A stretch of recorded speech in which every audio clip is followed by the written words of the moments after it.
Time with Carlos. Today my guests are the amazing Skyler Pope, who used to work here at the store. What's up, Skyler? What's going on? And my buddy Mike is back again to be my co-host. Hello, hello. So how's it going, guys? Not too shabby. Starting off all right. Yes, sir. Well, most people don't know that we start off actually like an hour or two before this just at lunch. Just building the steam, dude. Yeah, we got to loosen things up. What should we talk about today? Exactly. So, Skyler, for the listeners that don't know who you are, tell us a little bit about yourself. Well, I'm originally from the terrible state below us, the California. Moved up to Oregon because I've been coming up here with my family for a very long time. Carlos gave me an opportunity inside Umpqua Survival. I got to sell guns forever. Now currently working for the Department of Justice, which has been pretty good so far. But I do miss the gun game. He's not with the ATF. Not trying to shut anybody down. Trying to change the game in the state of Oregon, you know, got to have a inside man, a top secret agent playing the game. But yeah, that's who I am. I, like I said, been around for a while, enjoying selling guns with Carlos, had a really good time, was his assistant manager for a while and really enjoyed the business and kind of miss all of the customers and everybody around here. Yeah, they grow on you after a little while. bit, yeah. So, tell me a little bit about your background. I know you used to be like a store manager or general manager down south with Dick's Sporting Goods and what was the other Turner's place? Outdoorsman. I was store manager for them for a while. I've been in sales pretty much my whole life, kind of like trying to sell ice to an Eskimo kind of thing, you know, into kind of driving that game a little bit.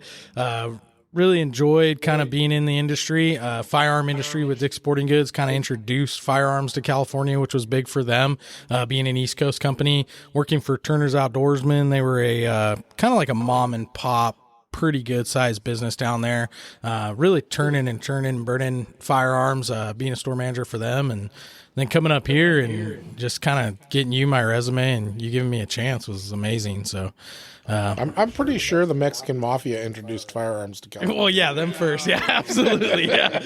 Yeah, at least AK-47s. We didn't have any of those down there. They're not allowed. But yeah, man. So just kind of doing sales my whole life. Been kind of, I did a little bit of RV sales. I did a little bit of car sales. I've kind of just mixed it up, but it's always been just kind of my drive to help customers out, and coming up here and having the opportunity to do that with a bunch of rednecks made me happy. So nice. Are you lumping us all into one group? Yeah, absolutely. Yes. Yeah. Yeah. You know, it's kind of ironic that all the 80s and 90s movies were filmed like in California. Oh yeah. Yep. And all of them are full of guns that are not legal in California at all. Dude, you know what? It's funny. One of my favorite movies as a kid growing up was Heat, and watching like the little tiny full auto ARs and stuff. Dude, like we weren't never having that. Not allowed. Actually, one of my wife's friends, her husband was an extra in that movie. Oh, really? Yeah, he's in like the first 10 seconds of the movie or whatever. But anyways, I was trying to be an extra in Desperado, but they never let me have it. You know, Selma Hayek. That would have been amazing. Yeah, they wouldn't have put you in a scene with them. No, not at all. They're like, you can be with Antonio, but not Selma. So you told me a story once when you were young, just starting out. I think it was like when you were first trying to get into sales, and basically you were abducted. What? And then dropped off in a fucking oh yeah, dude. car lot Oh yeah, or yeah. whatever. No, so check this out. I was doing sales, and there was this marketing positioning, right? Marketing sounds great on the internet. You know, they built it all up. You like went into this nice office. There's this like pretty hot looking secretary chick, right? And she's like, "Hey, welcome in." So super good. And I'm thinking, "Hey, this is a good deal." And this actually happened twice to me, not just once, but twice. First time, so they like, all right, you're going to go with this experienced salesperson. They're going to drive you out, and they're going to show you where we do our sales, right? So we get out, we go to like, dude, it was like Pasadena. It was like the ghetto. And it was like 40 minutes from where this office was, right? Maybe even longer than that. I don't know. It was crazy. It was LA traffic. Who knows? But they get me out there, and then we go to a gas station.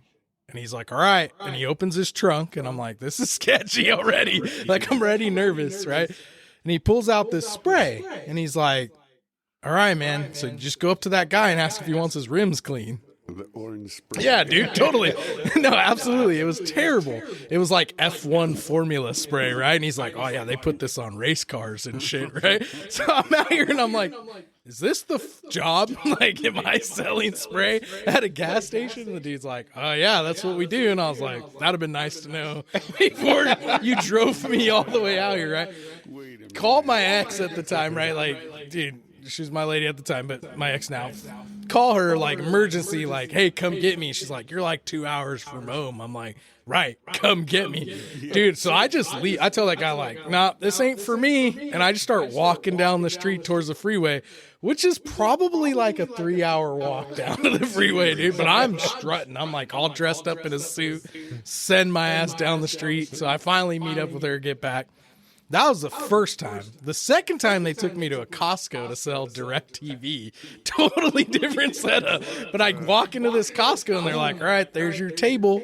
And I'm like, what are we doing? They're like, you're selling DirecTV. And I'm like, this is ridiculous, dude. How did I get suckered twice, though? That's my biggest question. You were committed to being a Oh, salesman? yeah, dude. I was there. Dude, I mean, I'll do whatever. dude, it takes. it wasn't like in, I'm not doing that. yeah, I think it was Monster. I don't think it was Indeed or Craigslist or any of that yet, but I think it was Monster. And man, the ad looks good though. And they're like, you can make $100,000 a year. They don't even tell you anything about the No, job. though? not at all. There's no They're just like, description. okay, this is how we Yeah. do it. We just load you up and take you out. Absolutely, dude. It's the same thing. I have my buddy selling like Cutco knives. You know, they were like, just come Holy out. crap. Well, we're gonna sell some kitchen knives to folks. I almost, years ago, I almost went to work for a company. It might have been like Cutco, but basically I was going to go from county fair to county fair, being an infomercial guy, basically before infomercials. Yeah, dude. Sham wow. Yeah, exactly. That's what I was going to do. And I was What like, is that other one? FlexFit, dude. He's like slaps the bucket. it would have been one of those stupid things like the socket that fits on anything. yeah, dude. Yeah. But anyways, yeah. So luckily, before I committed to doing it, they actually explained a little bit about what was going on. And You're like, hell, other than they paid for your hotel when you were at different places, but you didn't get paid. You got paid based off of how many sales you made at the thing. And so it was like almost a straight commission job. So I mean, who knows how that would have turned out. But I'm pretty sure it would have helped my bullshit. I would have been able to bullshit some people. Yeah, for dude. sure. That's what you get trained in is really just selling people, dude. It's probably like selling security systems, though. You did that for how long? Oh, dude, I did that for a long time. Yeah. And honestly, I believed in that shit. Yeah. And we did a good job. It was just company I worked for was not so reputable. So not so reputable. Did you guys put signs out front of people's houses or whatever? I didn't do shit. He's like, I didn't do nothing. All I did was sell it and leave. Dude, I just took people's money and left. It's funny because when you told me about selling security systems, you told me that story about the time that you drove through the snow over the pass and you were like in a Dodge Neon or a Mazda Miata or something, 2-wheel drive, It dude. was Dodge Yeah, Neon, dude, he came over the pass. He said he got to the bottom and some guy's like shutting the gate, blocking the road. Like, you just made it through that? You're like, yeah, dude. No, I drove around the road closed sign. And I was the only set of tracks on that friggin' road. It's like, well, now you have to stay here. Just 8 foot of Oh, snow, it was. dude. That was one of the fucking white knuckle scariest drives I've ever done in my life. I couldn't stop. There was no stopping. Every time I tried to slow down, the car would keep going, and it was like going sliding, directly off the road. And I was like, if I stop, I'm gonna go gonna right in the die. ditch. That's dedication. So right I just there. kept going. Yeah. Just snow drive. Yeah, that was scary. But so you started off. So before sales, what did you do before? What did you start off at? Honestly, like everybody else, dude. Yeah, salesman, dude. I've always been in sales. I Always think been in sales. my dad was a CEO of a trucking company for years. So, like, he had that, like, drive in me. Like, even when I was a kid, like, he would always be like, oh, you know, if you show up on time, you're late. You know, you show up early, you're on time. And he just always had that, like, mentality with me, just kind of pushing myself to Always to hustle. do better. Yeah, hustle, make money. So yeah, back then I was a kid in high school. I had in trouble for it, but that's what I did, and made money and kind of got addicted to the old greenbacks like everybody else. And And your dad's the guy that had an in-ground pool, but no one was allowed to use it because it would get dirty. Yeah, that too. Yeah. Yeah. And then he would get hella crazy with us. Like come like 4th of July, I'd invite friends over and we'd party and try to jump off the roof, dude. And he's like, somebody's going to break their neck. Like I'm going to get sued. I'm like, these kids can't afford a lawyer, Dad. You'll be fine. But yeah, no, he always instilled sales into me, and and then I got in the sales industry and questioned my entire life, of course, and was like, what am I doing? Especially commission sales. That was always Dude, just straight commission sales is brutal. rough, dude. And when I did RVs, it was cool because we got like 10% of the sale, which in commission sales is a lot of money if you think about it. So I'd sell $100,000 diesel pusher and I was making good money, dude. So me and my buddies would go to Black Angus every night, eat steaks and stuff like that. Like we thought we were just rolling in cash, right? I remember I got my first car and told my mom like, oh, the payment, I got this. Like, you don't even have to, I make so much money, like, right? okay. And then I'd go 3-4 months, dude, making like $5 a month. And I'm going, oh no, shit is not good, Can I dude. borrow some money? And one credit to my ex is she did push me into like kind of getting a real job and like doing things the legal way. And I always thought like, nah, I'm going to move to like Humboldt when I was a kid and just live my life just dumb. Yeah. Dude, I think when you're a kid, you're always looking for the easy way out. Oh, yeah, 100%. Yeah. Yeah. Why would I work so hard when I could just do this and You make guys are tons of money? suckers. You Yeah. fell for it. No, Yeah. exactly. And I think that is the option when you're a kid, right? You want to make money quick. You want to be able to go to the mall and buy new shoes or whatever crap you're into, and I like back then I was into extreme sports because that was a big California thing. So like, I want a new skateboard. I want new snowboard. I want new surf stuff. I want to live the best life. Right. And in my head, it was great. And day to day, it was awesome. But like when real things happened in life, reality, I had to question what I was doing for sure. Mike's dealing with that right now with his kids. Yeah, a couple of them. Yeah.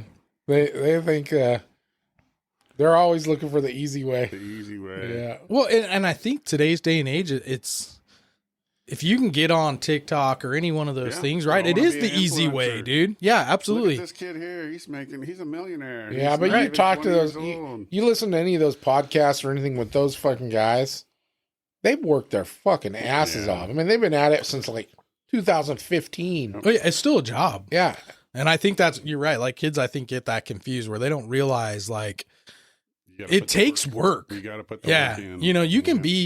You can be an artist, right? Like you can be a singer, you can be any of these things. You can have natural talent, and that's reality, right? Like you can, but you're 1 in a million at that point. Yeah.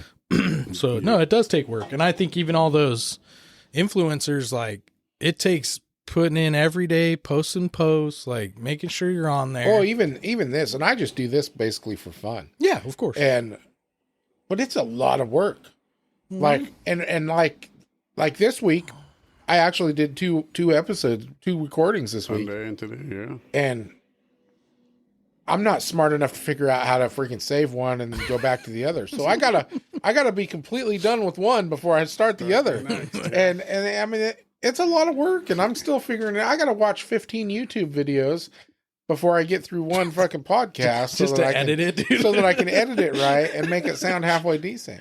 So, I mean, there's a lot of work involved in it. And mind you, some of these younger kids might be a little bit easy. They might pick this stuff up a little easier than I do. The technology. But yes. because they're used to the technology. But it is a lot of work, and you got to put a lot of time into it. And I'm not even trying to make money off this podcast. I'm just doing this for fun. Yeah. But these kids that think that that's what they're going to do for a living, right. especially the ones that think they're just going to play video games for a living. Well, I mean, and I think why does anybody want to listen to your ass fucking cussing all day long and fucking just smoking weed? in your yelling bedroom? at some 3-year-old Yeah. dude. How did I die? Yeah, that's just Yeah, funny. you're just that gonna guy. talk shit to fucking little kids, Yeah. and fucking smoke weed in your bedroom. That's your fucking life goal. Dude, I remember the Good luck first to you, time huh? I played Call of Duty with my nephew, dude. Right, and I put the headset on, right, and I think I'm cool as shit. Like I'm on there just whip, and some kid like wipes me out, and he's like, fuck your mom. And I'm like, what the hell? Who are you, little kid? Where do you live? You know, like, I want to fight this kid. And he's like 8, bro. Yeah. And I'm like, you want to get down? He's like, yeah, I'll get down. I'll meet you anywhere. And I'm like, what's up, dude? And then I realized, like, I'm on a video game. Like, Yeah. I just need to chill You're out. getting all fired up. Dude, yeah. And you're like, I need to calm down. Dude, I'm gonna have a heart attack. his mom's coming around the corner like, why are you cussing so much on the game? And I'm like, because this little piece of shit. No, I think it is a lot of work. And I think it's cool what you do. You're a funny cat. I think that, like, you're always studying things like sales, management. Like, you're a guy who picks up a hardcover book and actually reads that stuff, right? Like, I think that's good. I think you're right. To some kids, it might come natural, but I think you're going to put in the work and, you know, the dream will happen, man. I think this is cool. This is something different. Well, I think you need to put as much effort into improving yourself as you do into improving everything else. Oh, yeah, absolutely. If you do that, eventually it'll pay off. And if not, you'll be a better person for it anyways. Yeah. My hardest part now is that I'm getting to the age where I can't remember everything. You have to write it down. Yeah, I got to write it down. Notes You go through all everywhere. my freaking books. There's freaking a million highlighted sections for someday when I'm going to go back and go look at that shit, which probably never happens. I loan that book out and they're like, oh, why do you fucking highlight Yeah, this? You wrote all over it. What the I'm hell? like, oh yeah, I forgot all about that. Yeah. There's no quoting sayings or Yeah. anything from those books, dude. Well, one of my last podcasts, I had a guy, and I mean, he's quoting shit out of books every 5 minutes. And I'm like, Jesus, how do you remember? How do you remember that? I mean, if I did quote something, Yeah. I would have to say it goes something like this. Yeah. Because there's This no is- way I'm freaking quoting it exact. Because, I mean, I cannot remember that stuff. And the worst thing, though, for me is names. Like, I can remember faces pretty good, Everybody needs a name tag. but I can't remember anybody's name. So it's probably 10 years ago, Yeah. I switched to just calling everybody buddy and man. Yeah. Yeah. Hey, what's up, buddy? Hey, man. and I mean, and my wife is so used to, like, when we're out, people constantly Who's come that? up to me and start Who's talking that? to me. You go, And buddy. I just talk to them like we're best friends, but I don't remember your name, dude. I'm sorry. I like you. I know you. I remember you. I can even remember our conversation, but your name can be freaking, Jackson or fucking Cooper or whatever the fuck it is. I don't remember. I think that's like mapping a road, right? Like you're like, I remember like this place, right? Yep. There was this blue building on the right hand side. That's how names are. These guys gave me a lot of credit when I worked here because I remembered a lot of names. You're pretty good, That yeah. was pretty good, yeah. And I think that, like, I don't know what it is. I think to me it's a detail thing, right? It's like like Ray Lee, right? Always sunglasses, kind of tall. Kind of has that nice cigarette smell, dude, right? Like, you know what I mean? So, like, you get to kind of like establish those people. And I still see a lot of people out and about, and I get the same thing. Sometimes, though, I feel like, I'll be like, I don't remember who that is. The worst thing, though, which is when you think you remember who they are, Oh, And yeah. that's wrong. Yeah. and like we used to have when Sam used to work no. here, he would take consignments in on people, and he'd think he remembered who they were, and he'd put them under that name. And then they'd call later, and they'd be like, what happened with my gun? They're saying they're just not there. And I'd look it up, and I'd be like, that gun's not here. And then I'd look the gun up, The gun's and I'd here. find it under a totally different name. And I'd be You're like, not dude, Jack." you need to, that's fine that you're trying, but verify that you remember correctly. Knowing Sam because- would be under a nickname, though, it'd be Yeah. like Bugman, bro. Yeah. In 1911, dude. You're like, who the heck is Bugman, dude? He's Yeah. like, that guy. Yeah, he always wears that, like, Civil War hat. Yeah, dude. I remember when we were doing inventory after he was gone, and we're trying to inventory stuff, and there's things, and they're like, this one doesn't come up on the system, and Yeah. we're like trying to find it, and I was like, I can't find it, like the Sandana, Oh, yeah, Sandana, the dude. Sandana, and which was a Fucking Sandana. which was a freaking Desert Storm camo freaking bandana. Yep. It's called the Sandana apparently. And what was the other? The Dude, he had a lot of good ones. Baja Blast Mountain Dew was Yeah. like Jesus's blood or something like Yeah, that. It was horrible. I think Sam just did that on purpose, Yeah. though. I'm like, dude, are you trying to make things impossible for everybody that ever works here? It's all right, dude. I'll never forget. This will be funny. So this guy puts water under bottled water, which makes a lot of sense, right? But dude, I would stress out because I'd type in water bottle, water, H2O. I'm like, dude, I need to find it. What the fuck did Carlos do to me? Bottled water. Again, There it makes is. great sense, dude. But like when you're searching for stuff, oh, dude, heat of the moment, someone's just wanting to give you that buck for their water. You're like, just give me the $1, dude. I'll work it out. Yeah, you don't need a receipt. Just get the fuck out of here. Yeah. It'll be fine. Oh man, Sammy was the greatest though, dude. His nicknames for everybody, dude, and just his stories. He was a funny cat. yeah, I'll have him on one of these episodes. Oh, dude, he would absolutely wreck it because Yeah, he's just he comes up with the craziest shit. So, how did you end up? I mean, obviously, you get into sales and you end up just kind of drifting towards things that you're interested in. Yep. So, is that how you ended up in a firearms related industry? Honestly, I think I've always liked guns. I mean, I wouldn't say that like, people nerd out on stuff, but I wouldn't say I was like a gun nerd. My dad was always kind of funny. He wasn't huge on guns. We did a lot of fishing growing up. So, I did a lot of fishing. He was never a big gun guy. He's the kind of guy, he grew up in the 50s. So for him, like you could leave your front door open all night long, and he never worries about protection. Like I'm pretty sure like if he got robbed, he'd probably just thank the guy for like relieving some kind of burden or something. I don't know, dude. But so I kind of got into it with friends. I started shooting with friends and kind of hunting a little bit down in California, and kind of got me just kind of really enjoying them and really enjoying kind of learning about them. I think when you look at history in a whole, and I've kind of always been a history buff, when you look at history in a whole, there's always some kind of weaponry that tracks back to some kind of person, even like caveman just using a club to club their lady or whatever to drag her into the cave. But I've kind of always been that way. And I just found a fascination around firearms. And it was honestly Dick's Sporting Goods that kind of gave me the shoe in. I ended interviewing with one of the managers. Name was Jim. Super cool guy out of Baltimore. They had a bunch of firearm, big. They called it lodge departments, whatever. Huge firearm sales in the East Coast.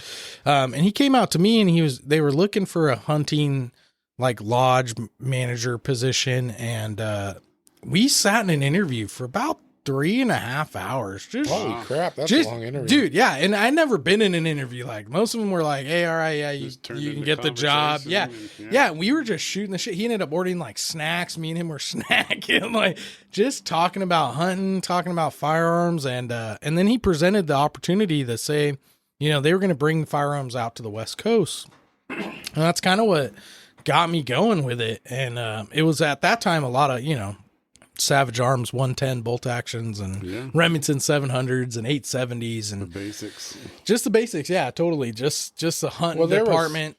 A lot of that was the only thing legal down there, right? Well, yeah. California with their laws, especially like pistols and things like that, it was definitely different. And they were, I think Dick's being more of a sporting goods, they were definitely driven towards like the hunting industry, Actual right? hunting. So it wasn't so much like there was no ARs or nothing cool like that. It was all bolt action and stuff like that. But that really kind of got me in the groove. And then working for my first store manager at the time, he was huge into collecting like old Smith & Wesson revolvers, and me and him would like go crazy on arms lists. Arms list was big down there, so that you could buy used firearms and stuff like that. So it was really cool. I kind of got heavy into it, and that kind of pushed me into the industry. And after that, I just kind of fell in love, and I'm still like yearning to come back. There's That's awesome. right opportunity, right time. But yeah, I miss selling guns to people, and I miss the history, especially working here in Umpqua Survival. I really feel it was cool. Like we see a lot of cool stuff come through the door, especially with consignments. You see a lot of history, which is cool in its own right. You see a lot, and I'm a big old West guy. I kind of grew up always It's wanting to be almost a like you cowboy. learn something, Oh, dude, I was all the learning time. every day, Yeah. and we had good employees. back in the day, you know, we had guys that were so skilled in militant arms and anything like that I learned so much. And honestly, I learned from across the counter. Yeah. Customers are fantastic. Yeah, They're wealths of knowledge, you know, and so it taught me a lot different than just kind of being in the hunting industry. When I went to Turner's Outdoorsman, we did a lot of consignment. In California, actually, there's a lot of gun collectors down there, and I got to see some really cool stuff over the years of being a store manager for Turner's. And that was handguns, that was ARs. We sold a lot more stuff, all California compliant, on roster type stuff. Right. Coming up here really introduced me to things that we never carried. Silencers for one thing, like, which was awesome. Shit, I've only read about this. No, when Carlos was like, you buy a silencer, I was like, nah, like, you're toying with my emotions, dude. What? And now that I own one and shoot with silencers, I'll never go back, dude. I'm freaking like a silencer snob. I know. I don't like shooting anything that's not suppressed. Yeah, we joke about that. Even I went shooting this last weekend with one of the employees, Leon, here, and we were like shooting suppressed, and then we shot a couple things unsuppressed, and we're like, why? Like, this is terrible. Yeah. Bring a barbarian. Yes. You mean I actually have to put ears in? This is ridiculous. But yeah, that kind of what got me into the firearm industry, and I've been in love ever since. It's a passion for sure. How was the shooting industry? I mean, the shooting end of the industry. How was it in California, being as how so much of the stuff is illegal down there? Well, there's a restriction, but there's still a recreational side. There's still a lot of guys that go shooting. Like I said, I would go out with my buddies. We'd shoot shotguns or. So were you mainly Southern or? Southern California, yeah. Orange County area, Riverside County. Grew up in Corona. Yeah, just a little ghetto boy. you told me that you had a guy that worked for you that you took out shooting, and he was a big airsoft guy. Oh yeah.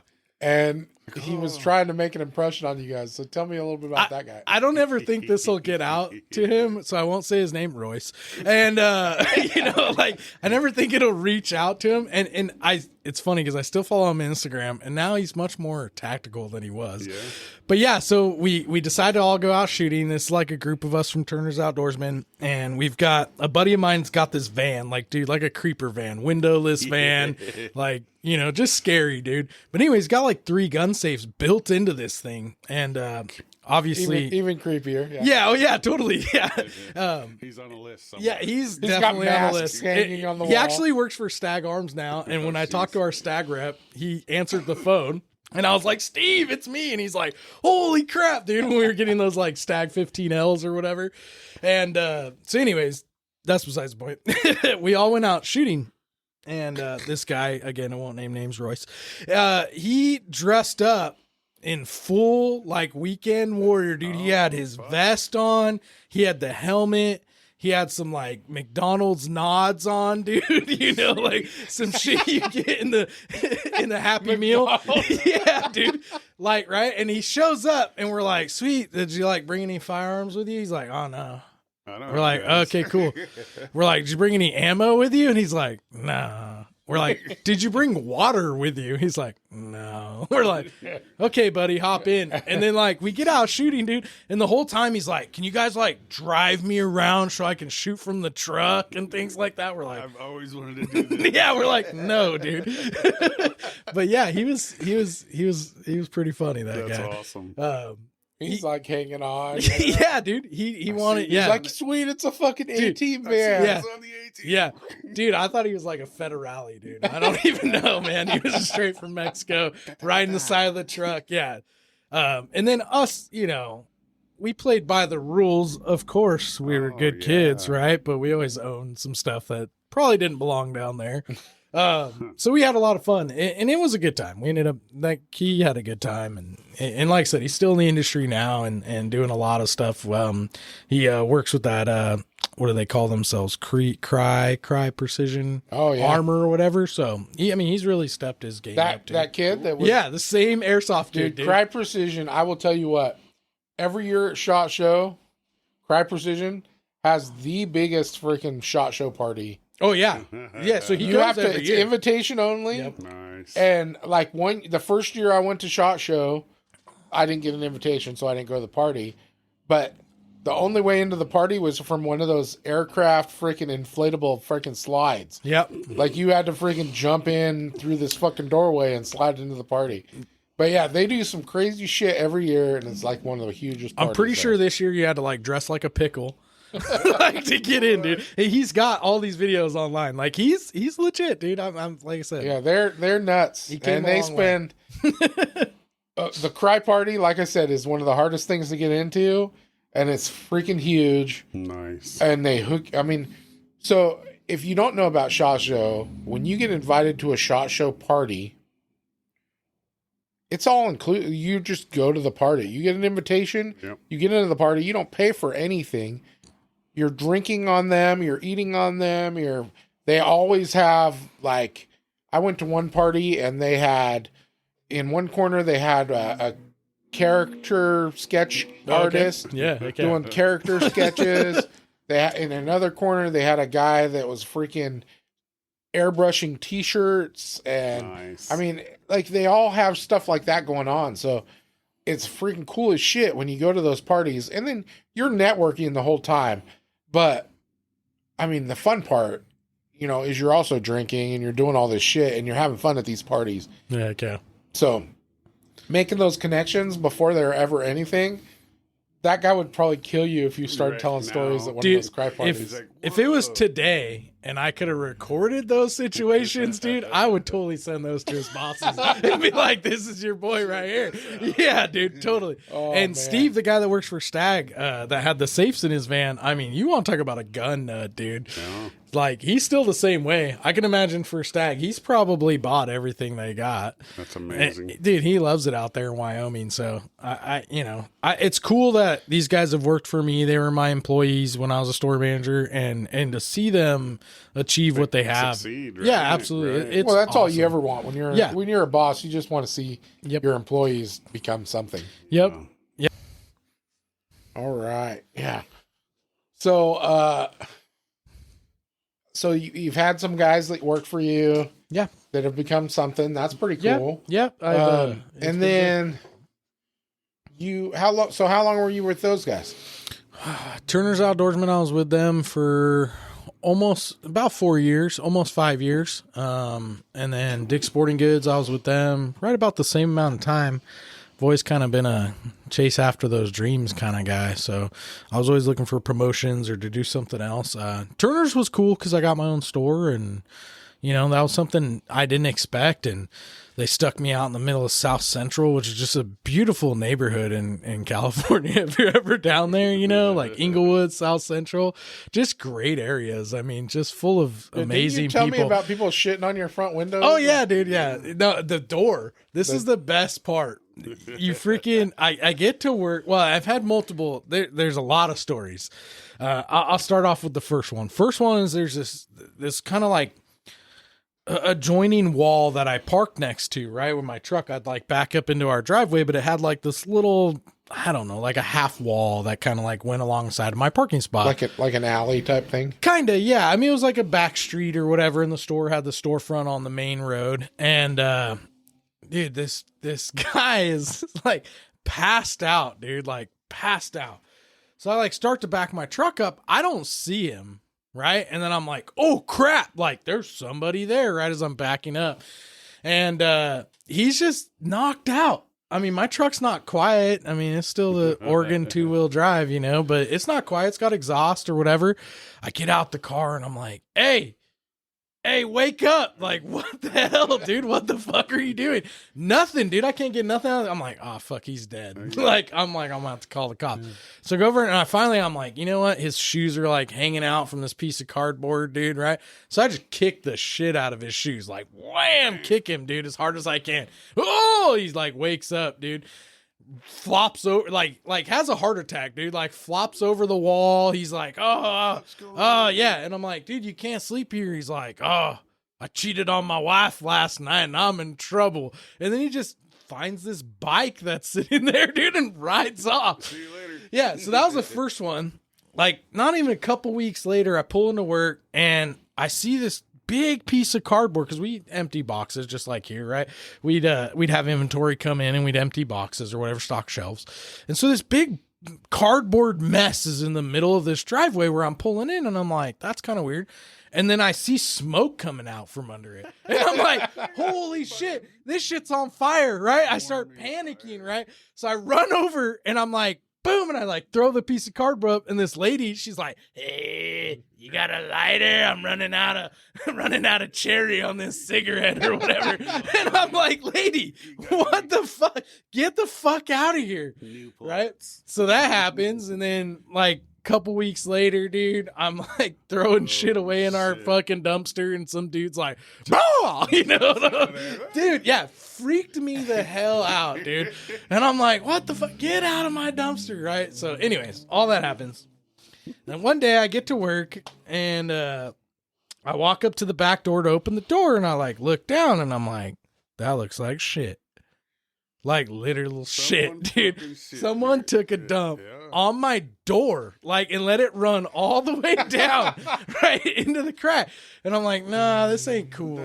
I'm not cleaning that up, right? And I'm like looking at it, so I'm like, nah, that can't be shit. Like, it's gotta be something else for sure, right? So I crack the door open, go and get to my desk, get on the cameras, right? And you see this bum, he's like, you can see him like just squeezing, dude. Against the door. Yeah, just pressing the cheeks against the door, dude.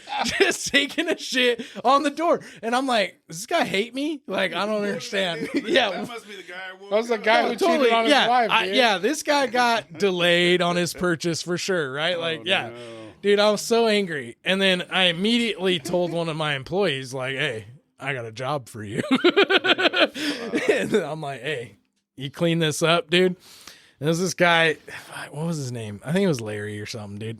Asian guy, which is weird that his name's Larry. But anyways. That was the name he picked. Fishing guy. Yeah, totally. Yeah, when he came here, they were like, it's going to be Frank or Larry. And he's like, give me Larry. Anyways, he picks it up. No problem. Like, it ain't no sweat. Throws it away. Man, I'll never forget that. I was, speaking of that though, San Diego, dude, Dick's Sporting Goods had a store down there, and I'm pretty sure every bum in the nation lived at this store, dude. They had the good stuff. Dude, they had the best stories. They were telling about people like getting drunk in their dressing rooms or whatever. This isn't a store you worked at. It's not so I was down there just helping out, dude, like resetting some store stuff and kind of giving some advice to some of the managers down there as another manager and just helping out, right? And we're like, okay. Like, I told him, like, your stories sound ridiculous. There's no freaking way, right? So I'm there, and if you've been to a Dick's Sporting Goods or big retail, big box, right? They got giant windows out front, right? Like, these long windows that run the whole front of the store. So I'm standing there having a morning meeting, you know, just trying to pump up the staff, right? Having a good conversation with the staff. And next thing you know, dude, there's this guy. And he walks up, dude, and his pants come down, right? And he's got his ass, and he's just pressing it against the glass, dude. And he's just scooting down the damn glass, wiping his ass, dude, as he was shitting on the glass all the way down, dude. And I will never forget seeing that and being like knocking on the window, like, hey, what are you doing? And he's like, ah, and he's just like wiping his fucking ass, dude. Oh, man. That's when you walk out with $100 bill and say, hey, you clean that up, I'll give you this. Oh, dude, it was just, like I said, I got down there. Just joking. Yeah. Oh, dude, that was the same weekend that I've never had bed bugs before, but got bed bugs in a hotel. So the company set me up in a hotel. We got down there hella late. They're like, you know, the typical like hotel, like, you don't have a reservation. I'm like, bullshit. My company set it up. Like, no, they didn't. Yeah, they did not. So we got to come out of pocket. Me and my buddy are laying in this room, and this is like probably 2-3 in the morning. We got there, and we have to be at work at 6 to like open the store and get it ready before the store opens. And I'll never forget that, dude. I like was like itching in bed, like, what is this shit, dude? Right? And then like we worked all day. Me and him were probably drinking too much the night before, so we were hungover too, trying to get the job done. And yeah, I'll just never forget that. Like we just, dude, we didn't get no sleep. Yeah, dude, drove all the way home from San Diego. From us, it was like to Orange County. It was, you know, it's 3 hours in traffic or whatever. But man, it was the worst. When I got home, dude, that's 15 miles. Yeah. Dude, yeah, absolutely. 15 miles. yeah, absolutely, dude. I used to tell people all the time, I'd go from Orange County to LA to South Central to work. 13.5 miles, dude. 3 hours every day, back and forth, dude.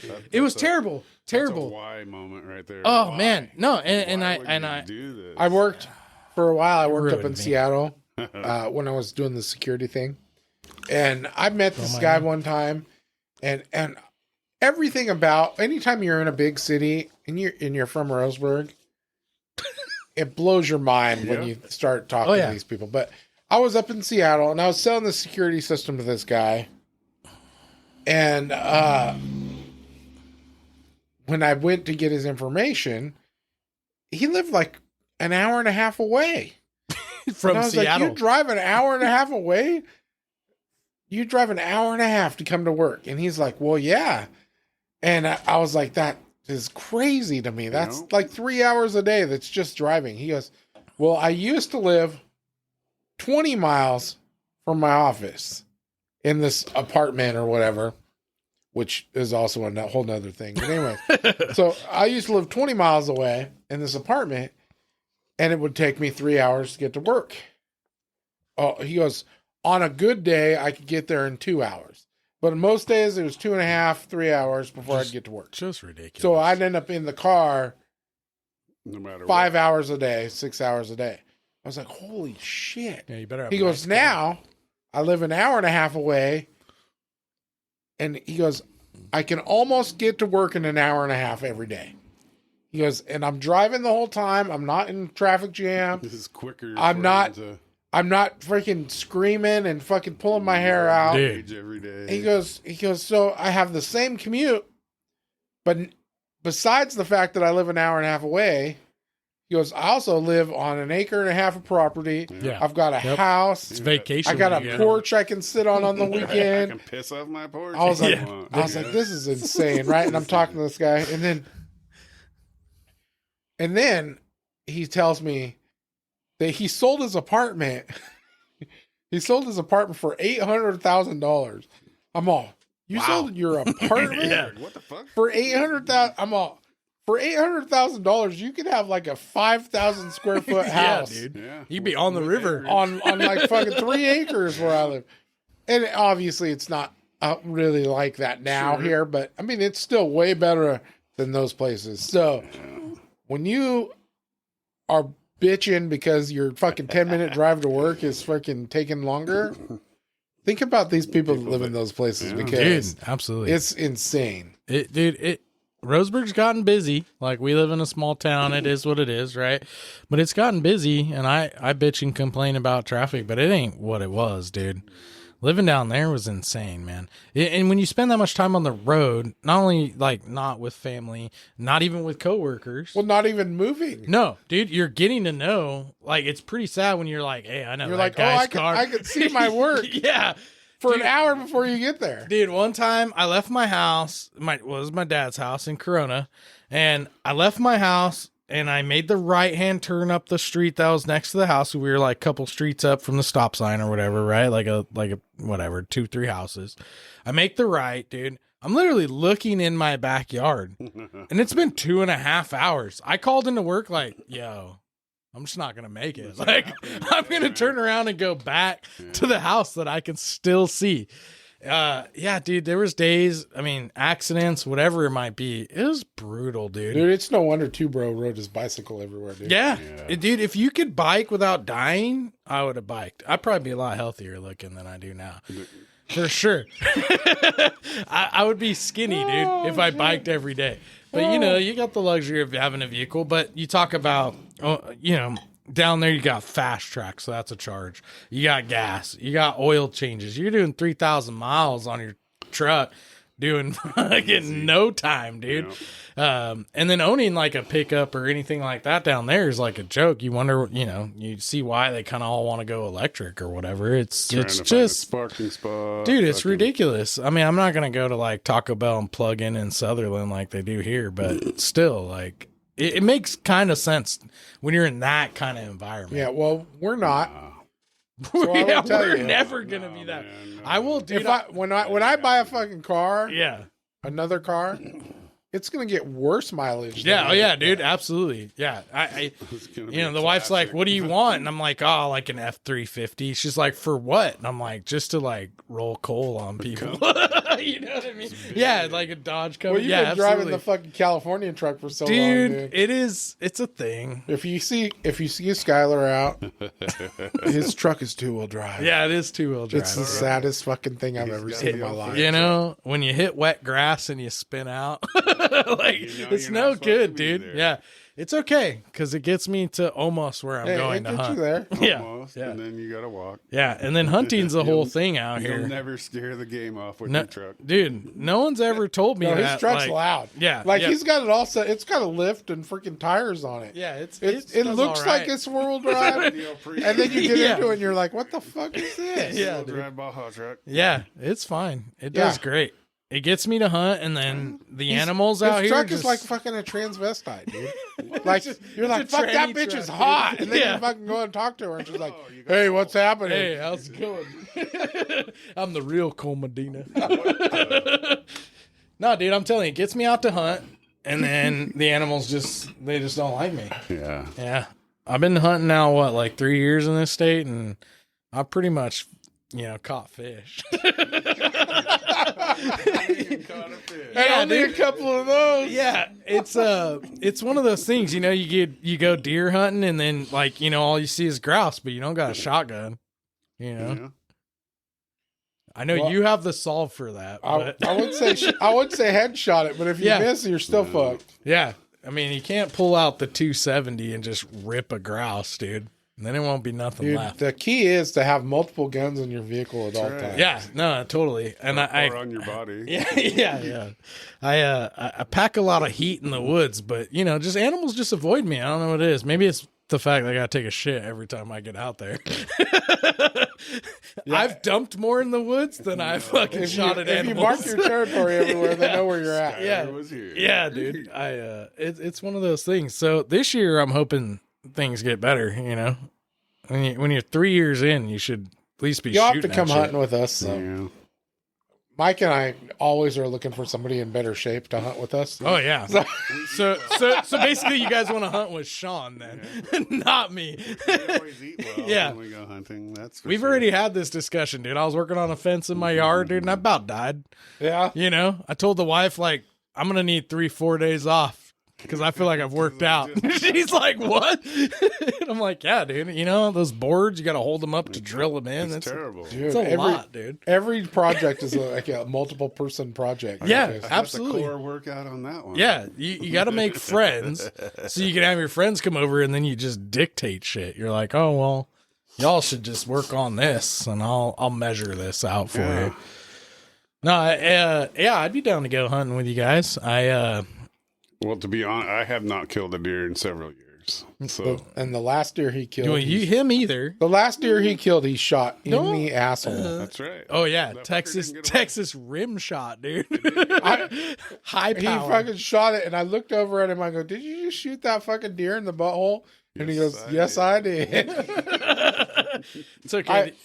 The only deer I've shot, I ran over with my car first, which was a rental car in Arizona, and then I fucking plugged that motherfucker. Yeah, it was and I will, Sig Ammo. I just want to give credit to Sig Hollow Points. You guys do a wonderful job because all I had was Sig Hollow Points in my Glock 43X, and it worked, dude. did It the dropped job. his ass.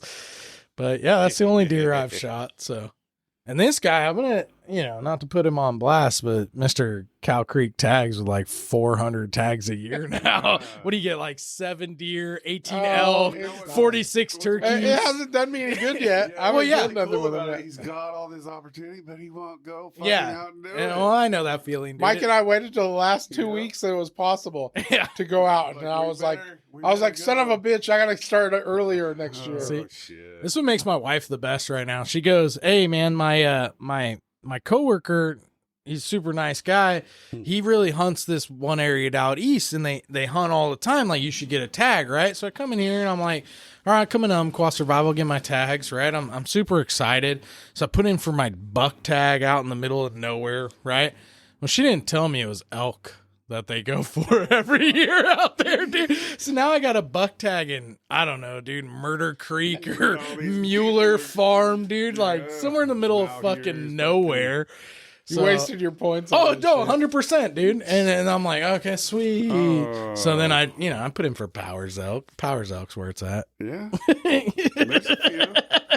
There's like 3 out there. I'll get one of them. Yeah. Last year I got a spike and Wade didn't even yourself hunt through that all the tag. other So. hunters. Well, I'm thinking this year actually. I'm thinking of setting up an elk camp for like a week and a half. Yeah, now I can go since I A don't deer, work for you. a deer or elk camp.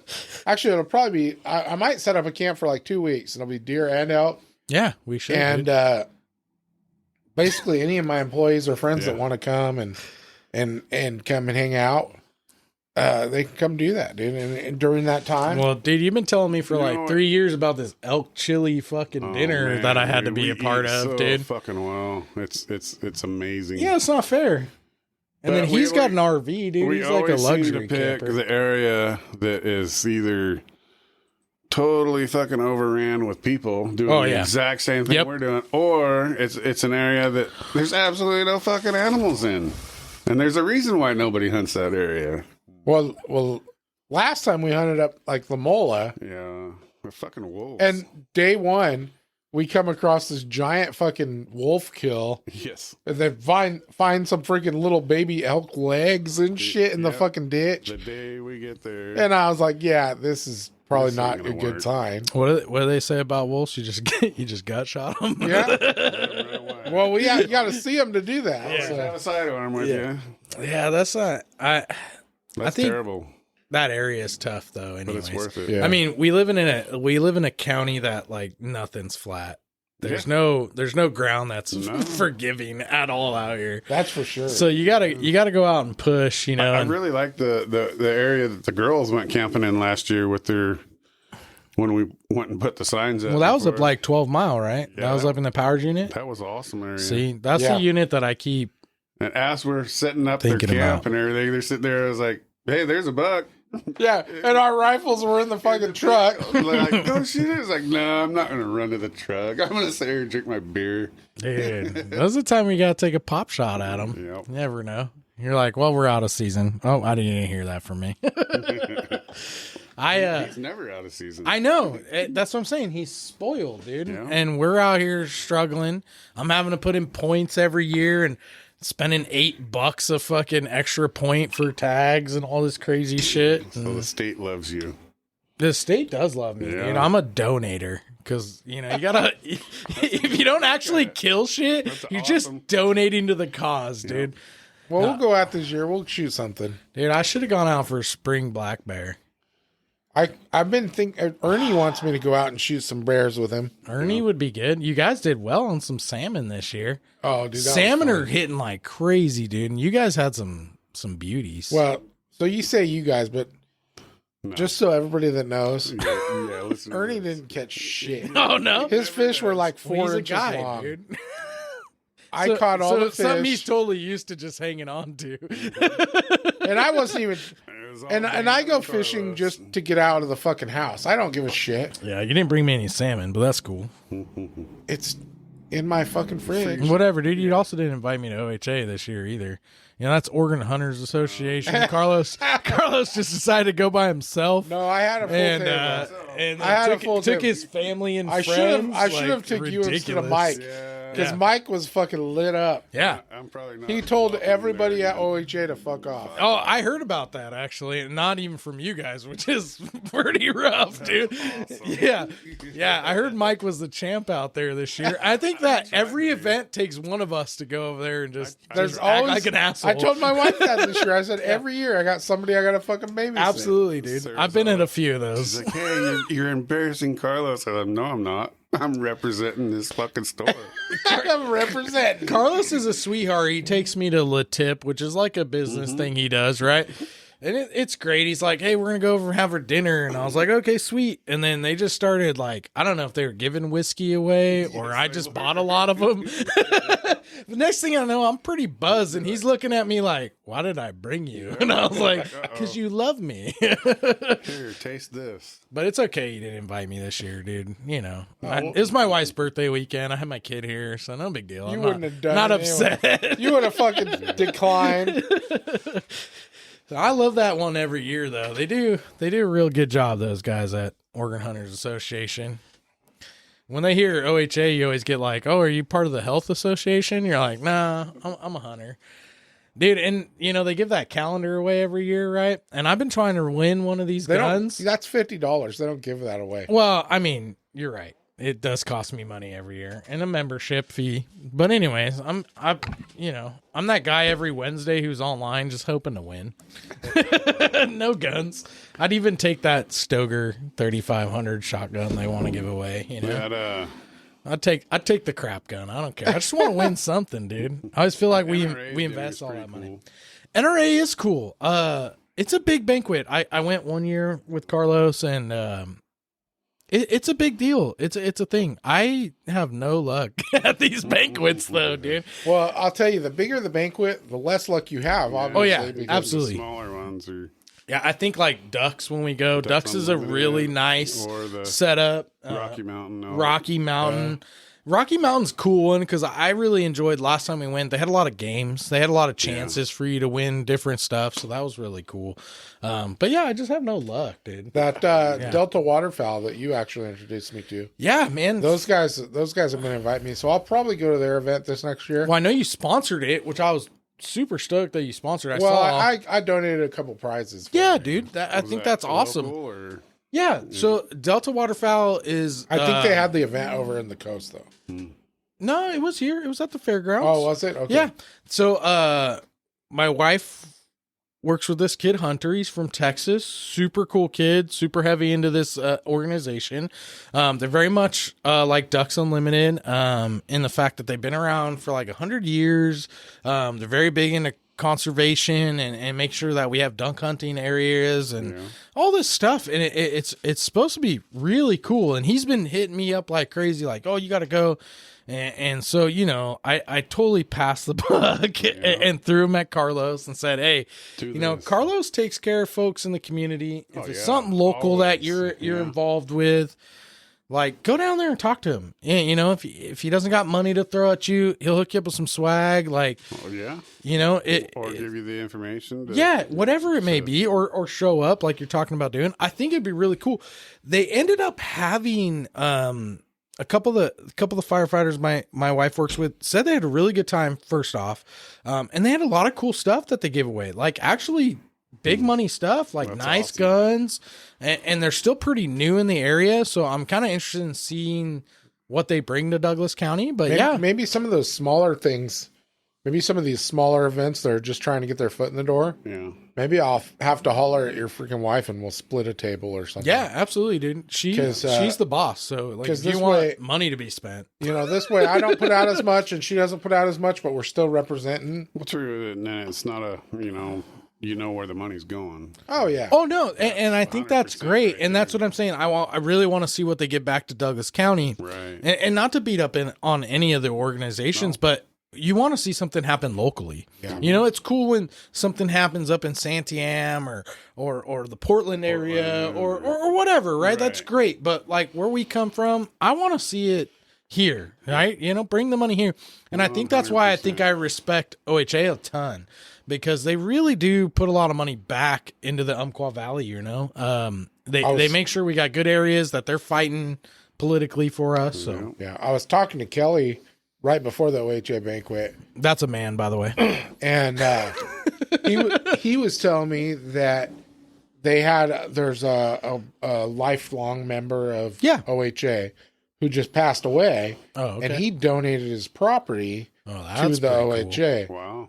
It's outside of Eugene, so it's not quite local, but they're trying to work with some other organizations and stuff to fix that property up to use for hunter safety classes. There you go. Yeah. And some duck hunts and stuff like that, which would be cool because a lot of like back east, a lot of those organizations, they have properties that have been donated to them, and they use those for hunts, and they actually issue tags and hunting trips and stuff that are just specifically for that, which is pretty cool because it gets people that have never had the opportunity to do those things. Yeah. It gives them the opportunity to do that. Yeah, absolutely. I mean, a couple of years ago, ODF&W partnered with homeowners, and they had a program where I was able to hunt deer, turkey come like January, February in the off season because these people were having, depredation or whatever it might have been, some kind of damage to their property. So I think that's super awesome. And then being a hunter ed instructor myself, like, I really enjoy teaching the kids. Like, I think that was one of the funnest things with Umpqua Survival Partnership to do that. Moment, dude, it's great. And on the knowledge and we had so much fun, like messing with the kids too, right? Like we'd one of the things we did this thing. It's called a trail or whatever, right? And you kind of walk and you identify animals, and we'd always stick this vest off in the woods and kind of make it visible, but kind of make it hard to see. And then we'd let some kid pretend like he's just shooting off in that direction, right? And it was one of the best things to be like, oh, you killed that guy, dude. And the kid's eyes just like, what? No way. Like, I'm so sorry. You're like, what you're looking for. This is why we do this, right? And then we have so much private property ownership out here. And I feel, I don't want to say I feel like negative about it, but like a lot of people own a lot of land and they fence it up, right? And they don't enjoy hunters because they don't understand because some guy went out there and drank beer or whatever and left his trash or whatever situation may have happened. And it's cool to see ODF&W and these guys partnering with people again and trying to build that relationship again. As a hunter, honestly, all the animals are on private land. Like, you all can hunt public land all you want. And I've been doing it, like I said, for a couple years, and I'm always on public land looking over a fence, and that's where all the turkey or all the deer are hiding, Right. And it's kind of one of those things, and I think it's good for us to get back to that. And I think as hunters, the one thing about the course really teaches is ethics, right? And honorability, and if you're gonna go hunt someone's private property, you should be respectful. Like obviously. That, you don't want to shoot someone's cow, for one thing. Another thing of that is you just don't want to leave your trash, right? It's the same thing when you come out into our woods, you're going to our waterfalls, you're going up to the hot springs, whatever it may be, you just clean up after yourself. Respect nature, because sooner or later we're not going to have any. It's like I think we talked about that before. The hot springs was one of my favorite spots, but I won't even go there anymore because of how trash it is. The hot springs has been nasty for a long time now. So is that trash or people? People. Yeah, dude. It. Nobody wants to see dinosaurs fucking in a hot spring. When we were in high school, you could go to the hot springs. You could go to the hot springs anytime.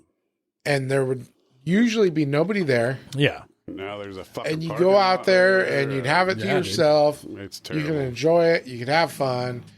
And now, I mean, you can't ever go. I mean, even when they've got it, they close the gate so you can't even drive up there. Right, so it's winter. Let's say it's winter time. It's middle of snow. Yeah, you're going up because there's no outside people at that point, right? It's just locals. And there's still the outside people find their way there. Yeah. That's all I've heard. I've heard that it's become trash over the years. There's one road sign up there within probably 7 to 10 miles that isn't all graffitied up. Yeah, that's just wrong. Dude. The bridge to go across the river is a rainbow. Yeah, they freaking rainbow painted it because of so much graffiti. That's just sad. That's horrible. I mean, we go out the coast. We got like 42, terrible. Right? And there's a place called Bridge, the town, right? And there's this little bridge there. And the history of that bridge is, during World War II, some Japanese plane couldn't make it back to the coast, so he bombed it or whatever. But anyways, we go and we take my niece and nephew, and we're just checking it out. Nothing crazy. It's got a little creek. It's nothing special. It's a pea spot on the road. You should always stop at Bridge Store and spend money. Oh, yeah. Because the people that own it are awesome. Yeah, no, and I agree with that. And you know what's funny about Bridge and Remote, which is another little town out there, I would say they have the best weather in Oregon. Because it could be dumping rain through Roseburg, Camas Valley, right? And I get out there, and it's 70 and it's sunny and it's the middle of winter. You're like, how does this work, dude? And I get into Myrtle Point where my family lives, and it's shit weather again. So yeah, it's an awesome little spot. But we get to the bridge, and there's tagging all over the bridge and garbage. Yeah, dude, and it's just, what is going on? Yeah, I don't get it. I don't know if it's I hate to be like that old guy who's like, oh, it's kids nowadays or whatever. It's just people in general. Yeah, and I agree with that. No and responsibility for shit. Well, just no respect. Yep. And I don't understand that. I don't understand that at all. We should have respect for the things that we see every day, and especially things that are history driven or just, you're in a small town. Like, if you're gonna trash it, get the fuck out of here. Do you think 50 years from now that there will be historical monuments that are just like people's graffiti? Oh yeah, absolutely. Probably. Because that's an art. You didn't know. If you didn't know, that's an art. Seattle area, the fucking troll and all that shit, that was graffiti, and now it's a fucking national goddamn. Well, and that they freaking clear it all out, and people. I mean, a week later, you can't even tell that they cleaned it all up. The gum wall. Yeah. Okay. Dude, the gum wall's disgusting. COVID. They went and cleaned the whole fucking area off because of the COVID bullshit. You go up there now and it's like nothing even fucking happened. It's just another gum wall? Yeah. That's ridiculous. I watched this video of this one chick. She was just chewing gum off the wall. First off, I was like, professional. Second off, I was like, that's disgusting, dude. You don't even know who chewed that gum. Yeah. I've been up and seen the troll. I went up I don't know, 3-4 years ago, Labor Day weekend, to see the troll and hang out with my buddy and go to Snoqualmie and check out that. Dude, I'll tell you what. Yeah. Fucking Snoqualmie. Yeah. The cleanest city in the world. Hands down, dude. And the cleanest water. They must have an army of public service workers. Oh, yeah. That just go through that town scrubbing it. Absolutely. Because it looks like it just got built yesterday. Dude. Every day. But that's how it should be. Yeah. Right? Like, we should have that kind of respect that and place love is for amazing. things. Yeah. Dude, we took the ferry, and it was like the first time I ever been to Canada, because the ferry goes across like international waters or whatever. Went to like Orca Island, went to a couple different places with a buddy of mine. He builds high rises there, and that was his job. It's actually the wife's friend. And it was awesome, dude. And like, you could look from Snoqualmie Bridge, which is hella high and hella wild in its own right. Like, the wind blew a little bit, dude, and I like wanted to hold on to the railing because it is hella high. You look down, and dude, I swore I saw a manatee, dude. I thought I was in Florida because you could see seals or sea lions or whatever they were. Like, the water's so clear and clean. It's beautiful, man. We get over to the wizard spot, and we walked around, and it was cool. Like, it was clean. Like, I didn't see any of the trash, but I can only imagine now. Yeah. I feel like any of that, like growing up, dude, when I was a kid, like extreme sports, Burnside, right? Portland, Burnside, under the bridge. Terrible. Dude, I thought it was the most amazing thing, right? Dude, you see all these, like, Tony Hawk and all these skaters fucking just tearing it up there, dude. So as a kid, I grew up, and I'm like, oh, yeah. I get out there a few years ago to finally see it, and I'm like, it's like a homeless kid. Whoa, yeah, dude. I was like, man, I didn't bring any heroin or any firewood. This is terrible. You got a pallet? Stuff changes, yeah. It's crazy, dude. But no, it's kind of sad. Yeah. It's kind of sad. Like, you people from small towns want to go to the big city. Right? Like, that's the whole dream. And I come from the big city, and all I want is small town. So people think I'm ass backwards. Everybody wants what they don't have when they're young. Of course, 100%. But it's amazing how nowadays, for sure, I think, like, even what's crazy, like, even 10 years ago, which isn't that long a time, even though it seems like it flies by, those areas would have been awesome. Oh, yeah. It would have been something to see, right? And now you're just drained, man. And I mean, we've been joking about it for how many years now? Like, what have I been around you 3 years and working here 3-4 years, and just our bridges, along our river, right? The Umpqua River, the cleanest river in the Pacific Northwest. I mean, me and the wife went down and found these like hatch flies that are in the water, right? And we're like, oh, what is this? We Google it, right? Because Grandpa Google's our best friend. And we Google it, and it says you have to have like the purest water to even have these stone flies or hatch flies, right? And so, like, you look around and, man, you can't drive up any of our roads down by a river and not see somebody camping out. It's terrible. Some bum living on the water, you know. And I joked with all the guys working here, like, it'd be cool to, like, free camp, you know. Just be like, no, this is where I live, officer. What do you mean? Right. You know, and he's like, well, that's a really nice Shimano reel you have. You're like, well, yeah, you know, I steal good stuff. It's like we couldn't get away with it. No, there's no way.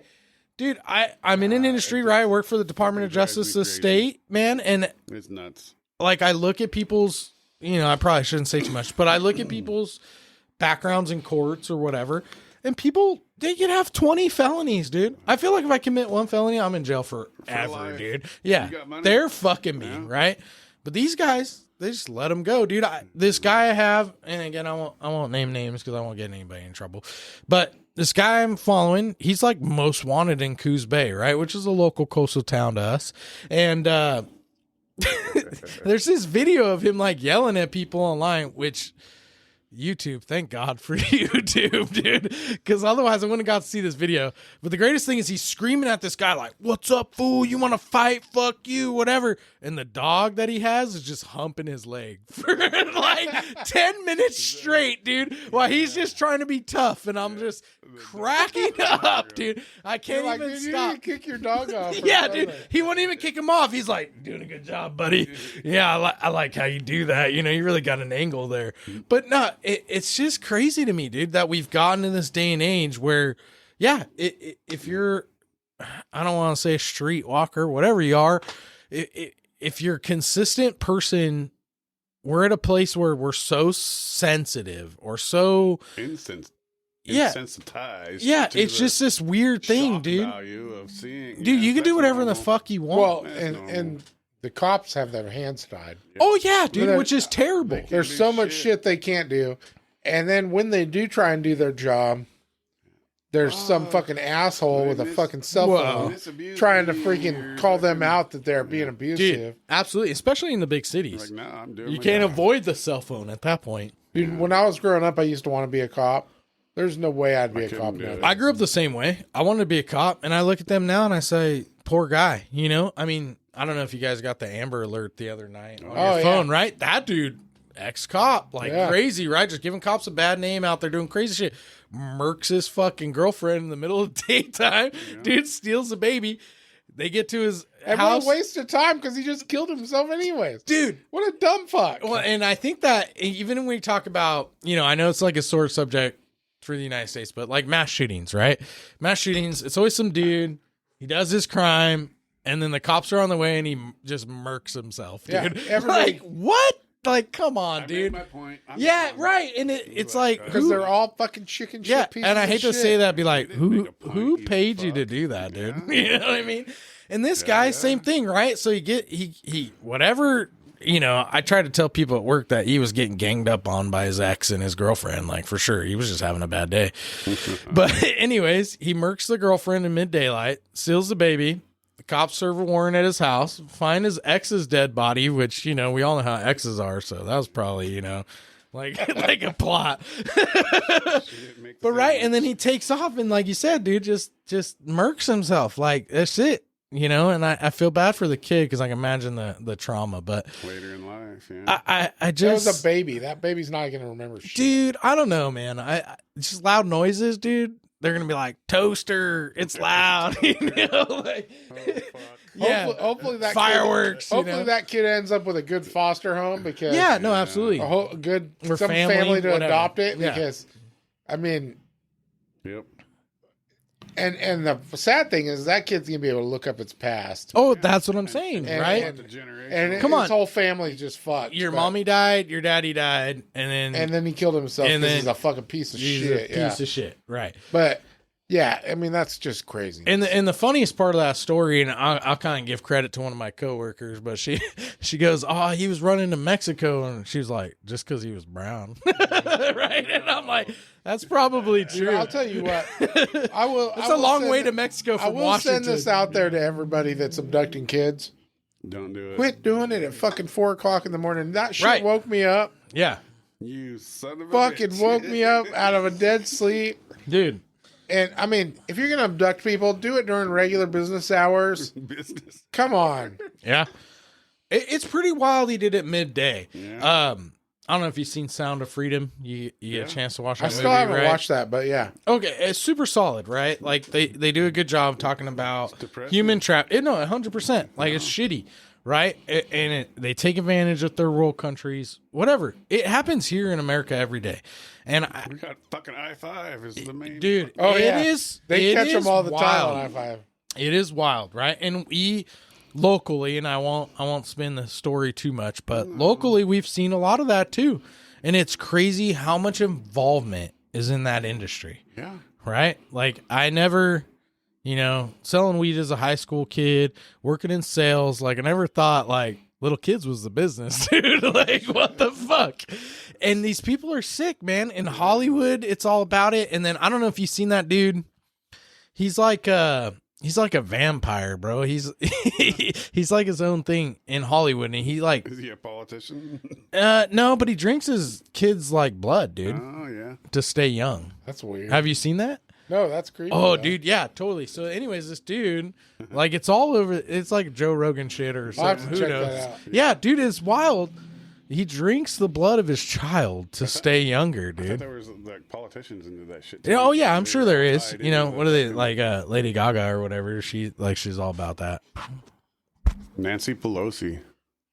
Nancy Pelosi, she's Skeletor, dude. She is creepy, dude. Yeah, bro. Well, I mean, she owns the entire Central Valley of California too. So all Yeah, the but she ag does- culture. She doesn't do illegal trades, though. No, yeah, come on, bro. I'm pretty sure. Yeah. No insider trading. Nah, none of dude, that. she's insider trading. She's on eTrade.com, No, dude. she just happens to know. Totally legit. Just knows everything, and then she's like, "This is my gay husband."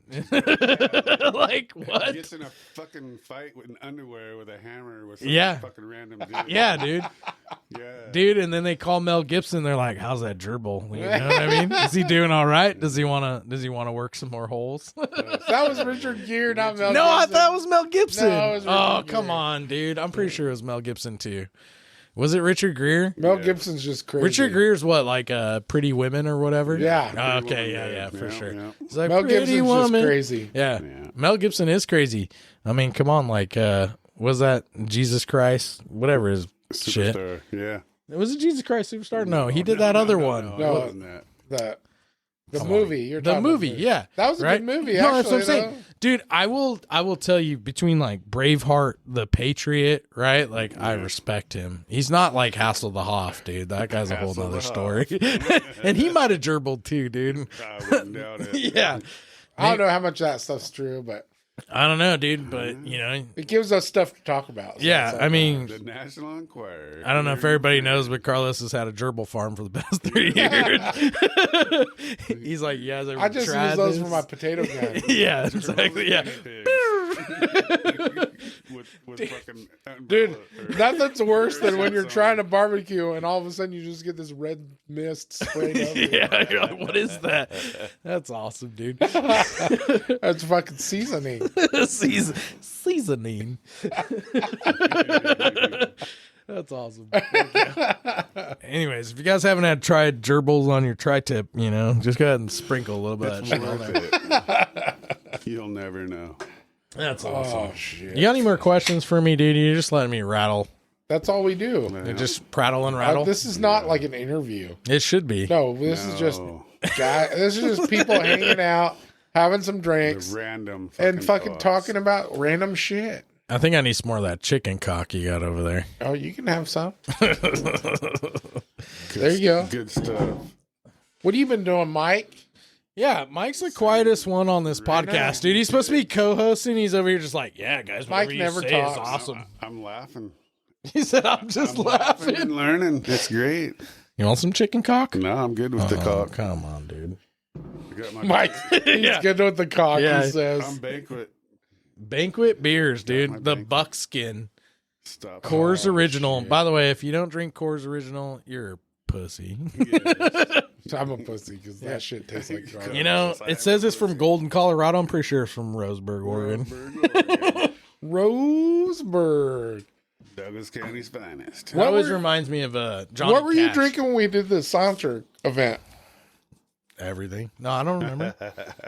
Oh, I was drinking Was it Rainier? Rainier beer, dude. Rainier. And our rep from Texas. Yes. Our rep from Texas was there, and he could not wait to have some. Yeah. He was so excited. He's like, dude, everybody's gonna be so jealous. No, fuck everybody no, he wasn't. He's like, everybody at my work's gonna be so excited that I fucking got to have some of this, and they didn't get to have none. Man, I remember as a kid going through that brewery in Olympia. I love the old commercials. Rainier. Dude, the fucking Rainier beer deers, dude. Some of the best shit Or were they the ever. artisans? Yeah. Dude, Sasquatch, they had it all, dude. And I still think they do a pretty good job. And that was just fucking brilliant. It's amazing. It's amazing. Yeah, so I don't know, I probably had a 6-pack. So I'm drinking Rainier You beer. did not have enough because it was gone in like 1 minute. I know. I think it was a 6er. Which I love Rainier beer. They're very good at doing what's called a intermediate tall can, right? It's just in between. It's not quite a regular, what are these, 12-ounce cans? You know, And it's not 24. It's like an 18. 6-pack. Out here is pretty hard to find. Obviously, Mount Rainier is up in Washington or something like that. It's up in that area. So when Sammy first worked here, I started drinking Rainier beer, and I was drinking it quite a bit when I was up here because I really like it. It's Coors' cousin, you know. When there's no buckskin around, you can get a Rainier. But nobody out here carried it except the little market up the street from here from Umpqua Survival, Diamond, whatever the fuck they call themselves, Diamond Lake Market, which Diamond Lake's fucking 3 hours away. Yeah. But anyways, we'd get Rainier beer. Me and Sammy would pound them down, and he would always joked with me. He's like, only you and Longmire drink this beer, dude. And I would always be like, you're right, like dude. Sam. Yeah, no, totally. And I'm like, the fact that you know that is fucking hilarious, dude. Sweet. Right? And yeah, Rainier's good. And so that dude from Texas, he'd never had Rainier beer. And obviously he wasn't quite across the border to Washington, but we hooked him up. And he was happy, dude. So Greg is our sales rep from over there. Yeah, and Greg, we probably still have your amazing, canopy. Dude. And he was fucking awesome. But, I mean, he shows up here from Texas. He's wearing like a Hawaiian shirt. No, dude. Not what I expected. I expected a guy in cowboy hat. Totally cowboy He's fucking totally boots. different than what any of us expected. Oh, yeah. He's living the But deal. Yeah, he's 5'1". The best part was that he was totally down. Like, he could not wait to soak in some of the Pacific Northwest vibes. Absolutely, dude. He loved it. To take him to the river. No, we didn't take him nowhere. I told him he had to figure out his life. I told him he dude. needed to stay at Seven Feathers for the night, so that's where he stayed. He came to the range. We shot suppressed. He had to leave the next day. We drank some fucking beers together, and that was about it. I mean, he was in and out so fast. It was pretty quick. He was like a dude that hasn't been laid in fucking 6 months, you know. But probably 3 years. Sorry, Greg. No, I mean because he was in and out so fast. Oh, that dude. But yeah, it was awesome. Before it finished. He's an awesome rep. He brought an 8.6 blackout. Dude, that was badass. Suppressed, and I was in heaven, dude. I've been wanting to build one of those for a long time, and Q Impossible or whatever you want to call him, QAnon or whatever he's got going on. But anyways, this 8.6 is it's just freaking awesome. I watched Q go out to Africa, shoot a bunch of big game with it, suppress one of those it's like 300 blackout but on steroids. Right. No, it's a 338. Yeah, it's a 338 with like a 300 Win bullet or something. Anyways, I don't remember off the top of my head, but awesome stuff. So he brought that out, got to shoot that, which was awesome. Totally the opposite dude than what I expected him to be, but just cool as hell. Hooked him up with that Rainier beer, and where did he stay at Seven Feathers or something? Yeah. So dude, I'll tell you what, he had a good experience. That range day was hot down there. It was hot, and those beers tasted so fucking good, dude. I know. Even you had one, dude. That's all I cared about. I was like, give me one of the motherfucking beers, which is a rarity. Yeah, we were down in Canyonville at the South Umpqua Run Gun Club, and nice. You guys are due for another one. I thought you said April, and then you that was the plan, but I have not been able to schedule it and figure it out. So who knows when we'll have our next one. Well, us suppressor guys are all in, though. Yeah, well, so I'm thinking before that happens, we might end up actually doing I'm calling it like a friends and family camping trip. But basically, we're going to let some fucking customers and shit know that we're going to be where we're going to be. Somewhere. And we'll do some freaking shooting competitions and some cornhole and fucking who knows what else. Maybe we'll do a poker tournament and everything else. Up by but we'll close the store for a Saturday. It'll be closed all weekend. And everybody will be camped out somewhere. And...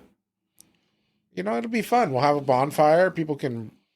We'll do potluck style dinners and go move into some rock pit somewhere. Well, I'm kind of thinking maybe the backside of La Mola because I know there's some awesome fucking firing ranges over there for us, and we could have some fun. And we'll bring out all the toys, and our customers can bring some of their builds. And yeah, for everybody that's listening to this, that was my idea originally. What the fuck? Carlos decided to take me out on the ocean.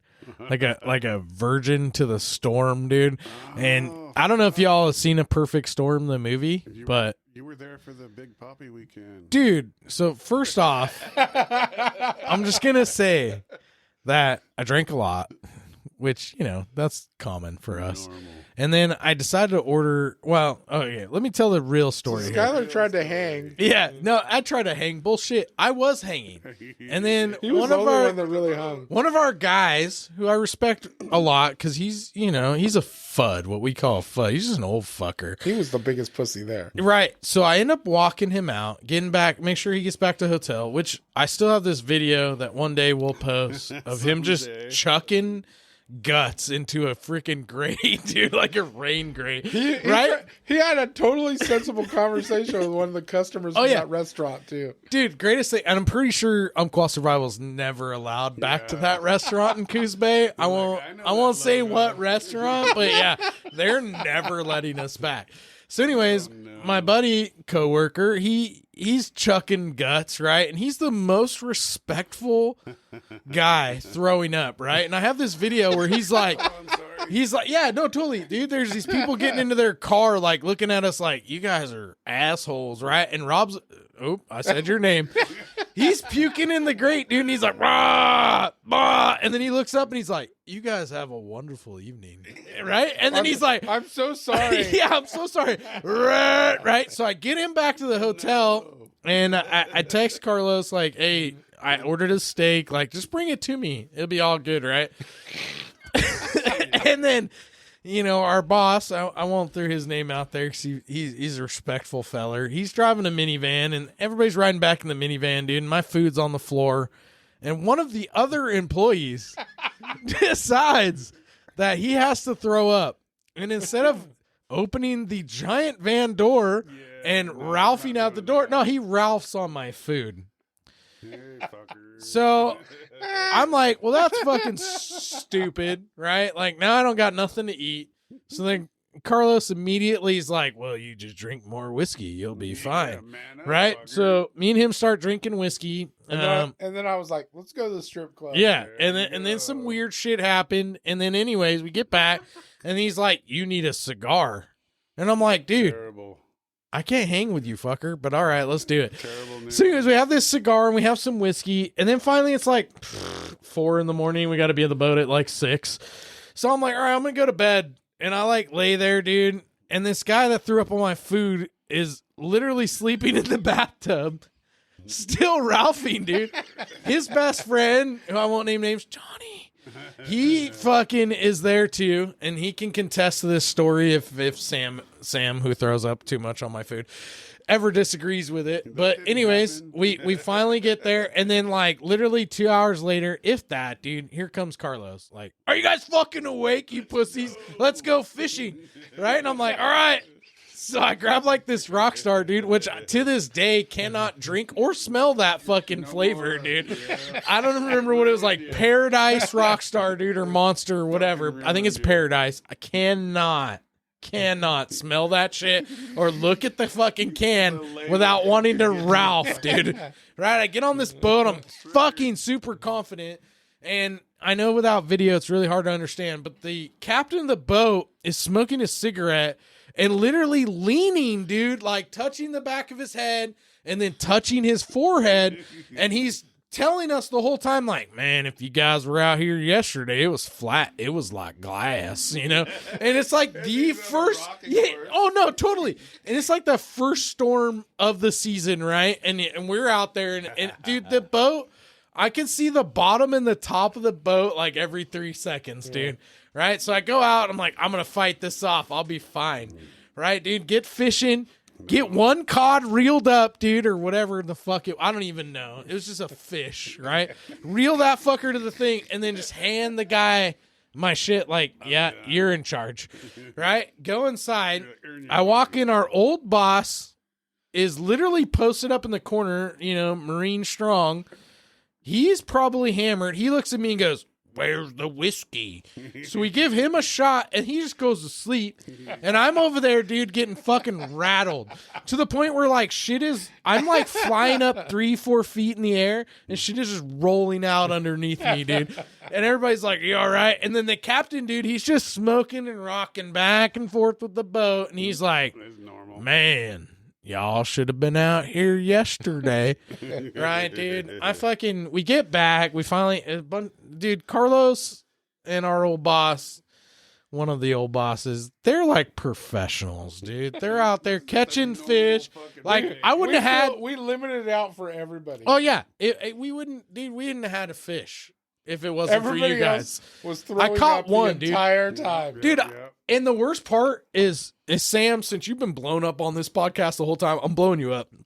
First off, you're out there in your Russian fucking Ruski hat, dude, right? And I'm like, I think I'll be okay, right? And then he comes to the railing and he's like, "Burn!" Like, dude, just fucking the loudest Ralph, right?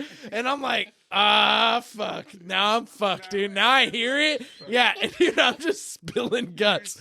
So even though Carlos caught a lot of fish that day, I'm gonna say it's because of the chum that I threw in the water. Yeah, they were chumming in the water. If not, he wouldn't have caught shit.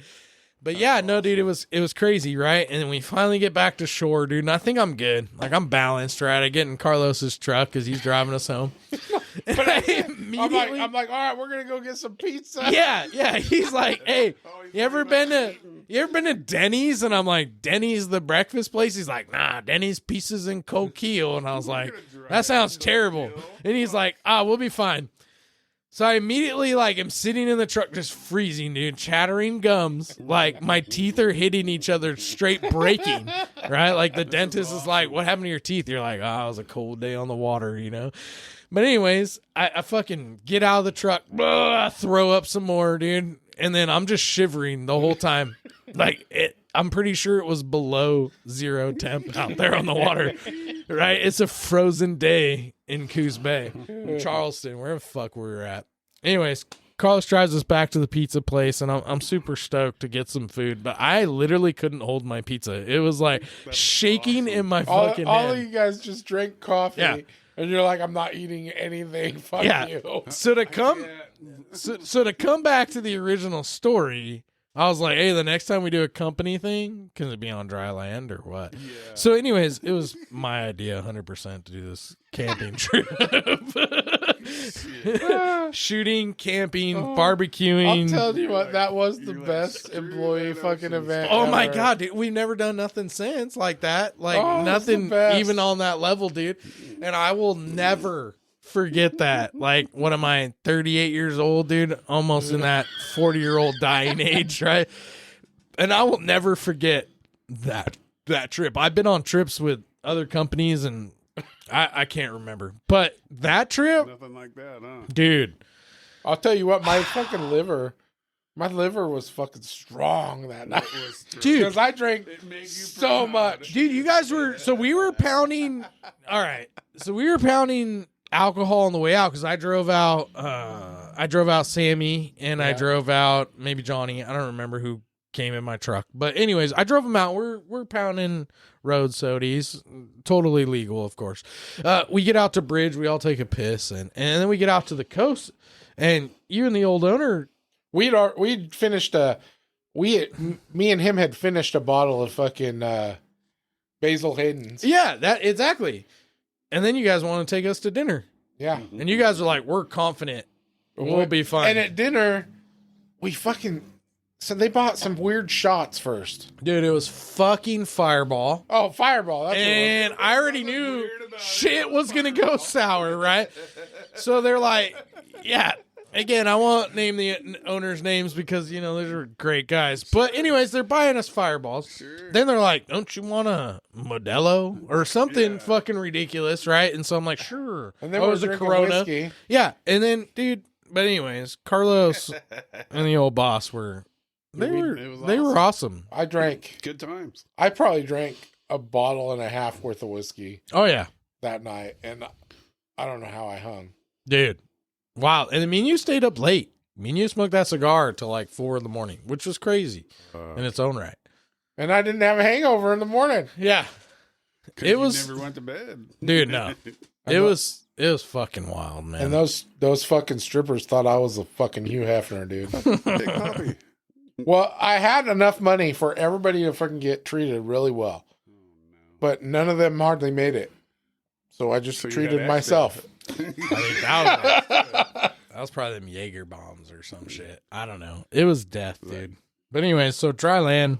That sounds nice. Yeah. Well, and I thought I was helping these guys out by getting them pizza afterwards because I thought some solid food in their stomach would make them feel better. It's funny, from Charleston's all the way to Denny's. That's like fucking 45 fucking minutes. Yeah, of like twisted roads, dude. He wasn't even like, it's a straightaway. It'll be flat. We'll get there in time. And then we're going to turn around and go back. Yeah. That's fucking awesome. I will say that's the first time that you took me from freaking 10 Mile the back way into Roseburg, which I'd never seen that. You wanted to see where I live. Yeah. So he's like, I'll show you where I live. Yeah. Oh my God. He did not tell me that I was going to be fucking turning donuts out there, dude. I took him off Suicide Creek. Terrible. Or not Suicide Creek. What's the other one? Strickland Canyon. Yeah, Strickland. That's what it is. Oh, yeah. That was fun. And a beautiful view coming into Roseburg, though. Yeah. I'll say that. And that now, when I go out that way, I don't mind taking that way back in. I actually love Coos Bay Wagon, too. Going up through, like, Doris and going up. Yeah, Dora, yeah. And I'm pretty sure Rob said that he can't fucking even smell any of that alcohol now. No, dude. Fireball. He just sticks to his fucking Voodoo Rangers. Yeah, which are like 9%, dude. I'm pretty sure those are like close to not legal tall cans.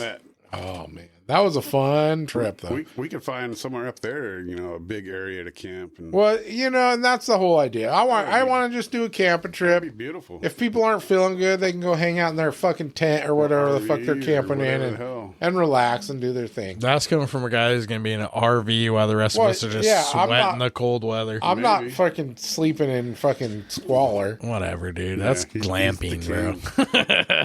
I'm an old man, dude. Yeah. I got to have comfort. I can't bend over. Dude, I haven't set a tent for a lot of years. Last time I went camping with my dad, he was like, "You got a camp trailer still? You got this." No, I don't. I sold it. Oh, did you? That bitch is gone, dude. You tricked Hey, by the way, out. Leon, I sold that shit. You tricked somebody into taking that shit, huh? My mom tricked him, so that was cool of her.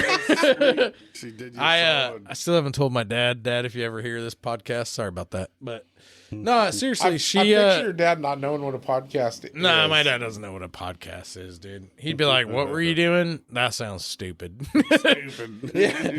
But yeah, my mom's got rid of it, so which is good. Let's put some pocket money into her wallet, and no more. That thing was old though. For her to spend in the store here buying stuff that you already own. Yeah. So that when you inherit it, you'll have doubles. Like, hey, dual wielding, dude. I got 2 of these now. Yeah, Jesse James, dude. Like, Billy the Kid, like, dual wield, buddy. I told you already that I was the Noah's Ark of firearms, dude. 2 of every kind, man. We let them all on the ark. We don't care. That's right. Yeah. Not too shabby, dude. But yeah, so yeah, it's gone. So I'll be tent camping, dude. Or telling you to scoot over so I could just nap on the fucking RV. Right on. So what kind of plans do you got for the future, man? Well, like anything, I'm trying to be successful. I'd love to be back in the firearm industry. I really do miss that. Working here for Umpqua Survival gave me a chance to kind of be myself and really, spread the old wings and get to know a customer base that's totally different than what I dealt with down south in California. And, I do miss it a ton. Working for the Department of Justice, working for the state of Oregon, it's been really good. And, I'm hoping that continues to be successful. There's a lot of play there in money and benefits and things that make that job make sense. But yeah, I'd like to be back in the firearm industry. I'm obviously, me, I love to cook too. So I noticed you started posting some pictures again. Yeah, I finally got some food up on my Instagram. If y'all follow me, Sky Outside Man, I definitely, I'm a fan of cooking. I love a lot of flavor. I love kind of just doing my thing and really enjoy, food for what it is. I mean, I don't look this beautiful by not eating. And I know y'all can't see me, but if you did, you'd understand. I really, like I said, I enjoy that. So someday maybe a restaurant will hit. I don't want to give too much away, but Forest and Fields might hit a ground up somewhere. And I'd like to do, what everybody else is doing. I'd like to get something off the ground where I'm cooking things that are seasonal. I'm cooking things that are straight out of our forest, straight out of our fields, local farmer type stuff. I really, really enjoy food. Enjoy alcohol probably too much if you ask my wife, but, I just kind of letting the future dictate itself. I mean, I'm just trying to enjoy. I find that we can put a lot of time into working hard and really stressing ourselves out for nothing, I had a really good conversation when my kid was here. She visits every once in a while. She's from California too. And when she comes out, it was a really good conversation. Just kind of chase your dreams. Like, don't be shy. Like, you can work every day and you can set yourself up and you can work hard and you can be a nurse or a doctor or whatever, right? And you can make a lot of money, but is that really true happiness? I don't know.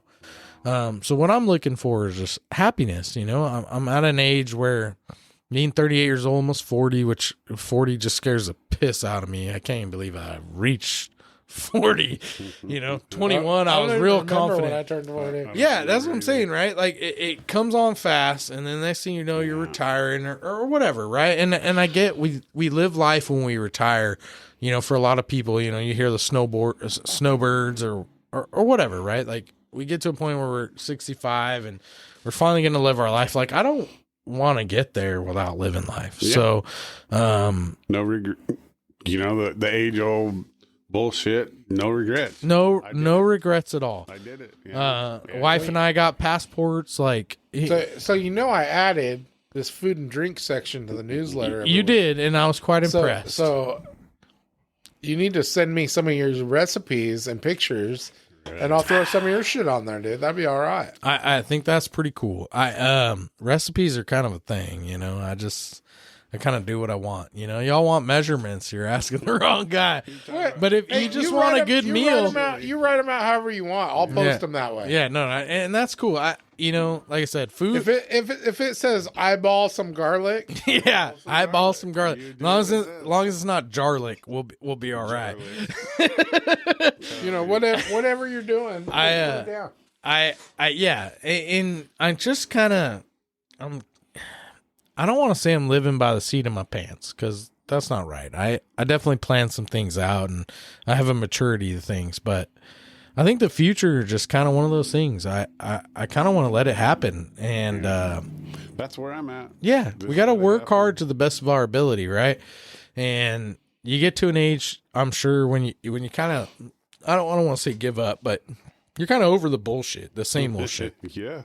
And I know that age is not too far off. So for me, I just want to live life. Like, I know that people that say that YOLO or whatever, right? You only live once, and we really do. And maybe, again, skeptics or whatever.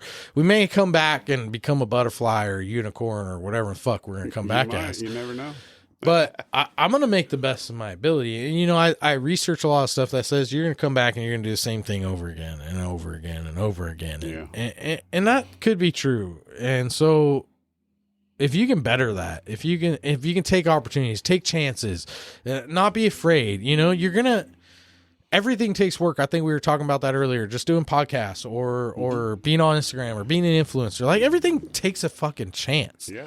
So just take the chance. If you fail, then do something else. It's not going to stop you from being successful. And go. Yeah, absolutely. So I'll do it different next time. Yeah, absolutely. And like I said, I'm almost 40 and I've got, we'll call it 20, 25 years till retirement. And I just want to be the best at what I do. I don't really care what it is. Yeah. And I want to have fun. You said your daughter was up here visiting you pretty recently. What's she up to now? How old is she?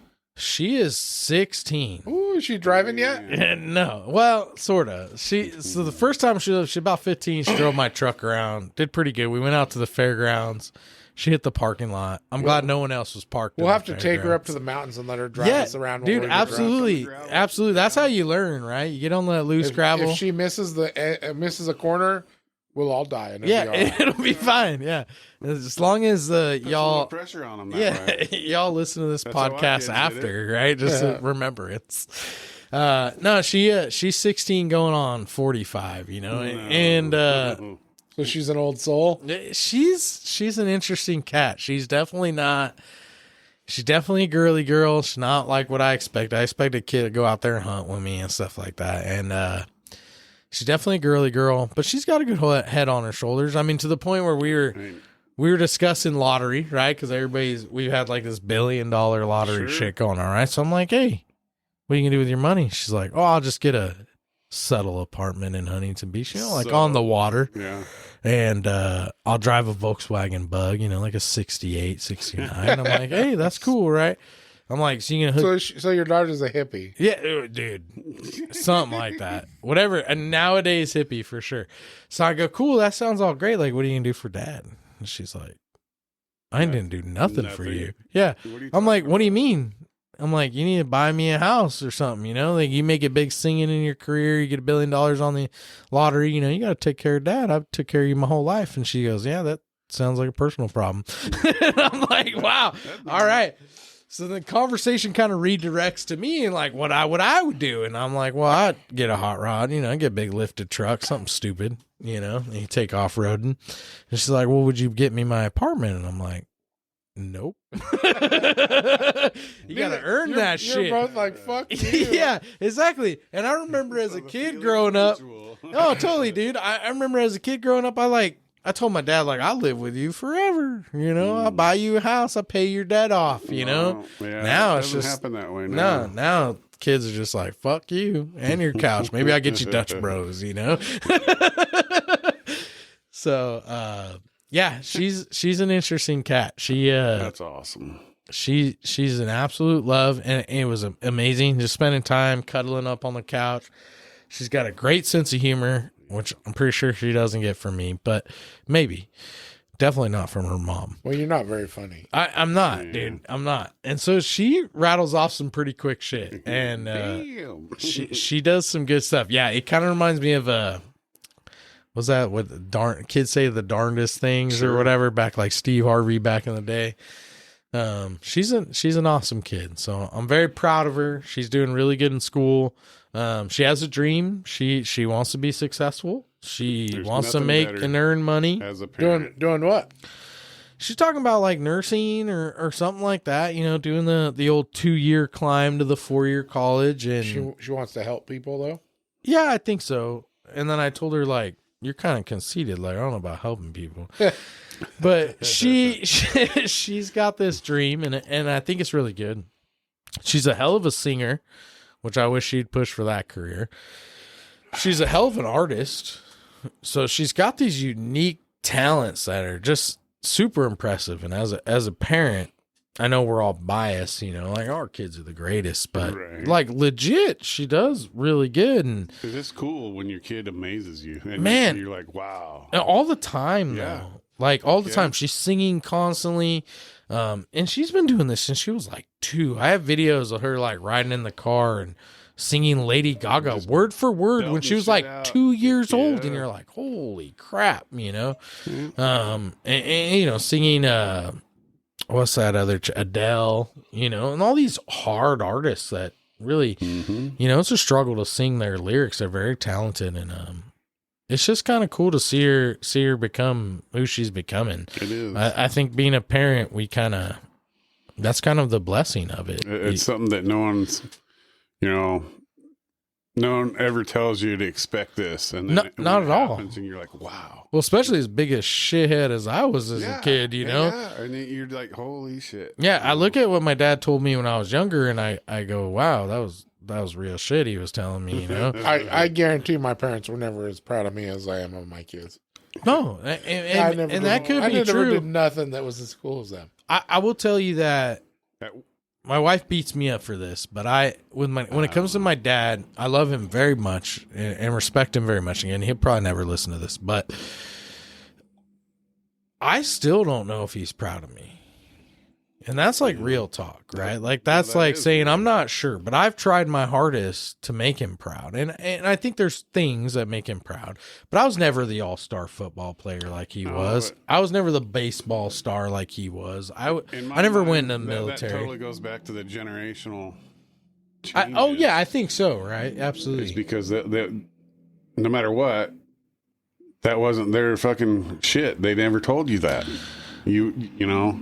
I think our generation, even though it's older now, was very free-willed, right? And it was very much kind of just touch and go. Yeah. And even now, I'm still touch and go. I'm not, I'm almost 40 and I still don't know what the fuck I'm really doing, dude. Like, I'm just living. If you do, you're probably lying to someone. Yeah, or you've got your shit straight. Maybe you got your shit straight. Maybe you're moving into these big things and making big changes and not fearing things, right? And that's why I tell people, like, even my kid, don't fear shit. Yeah. Like, being fearful is what's going to trap you. You have to just go for it. That's truth.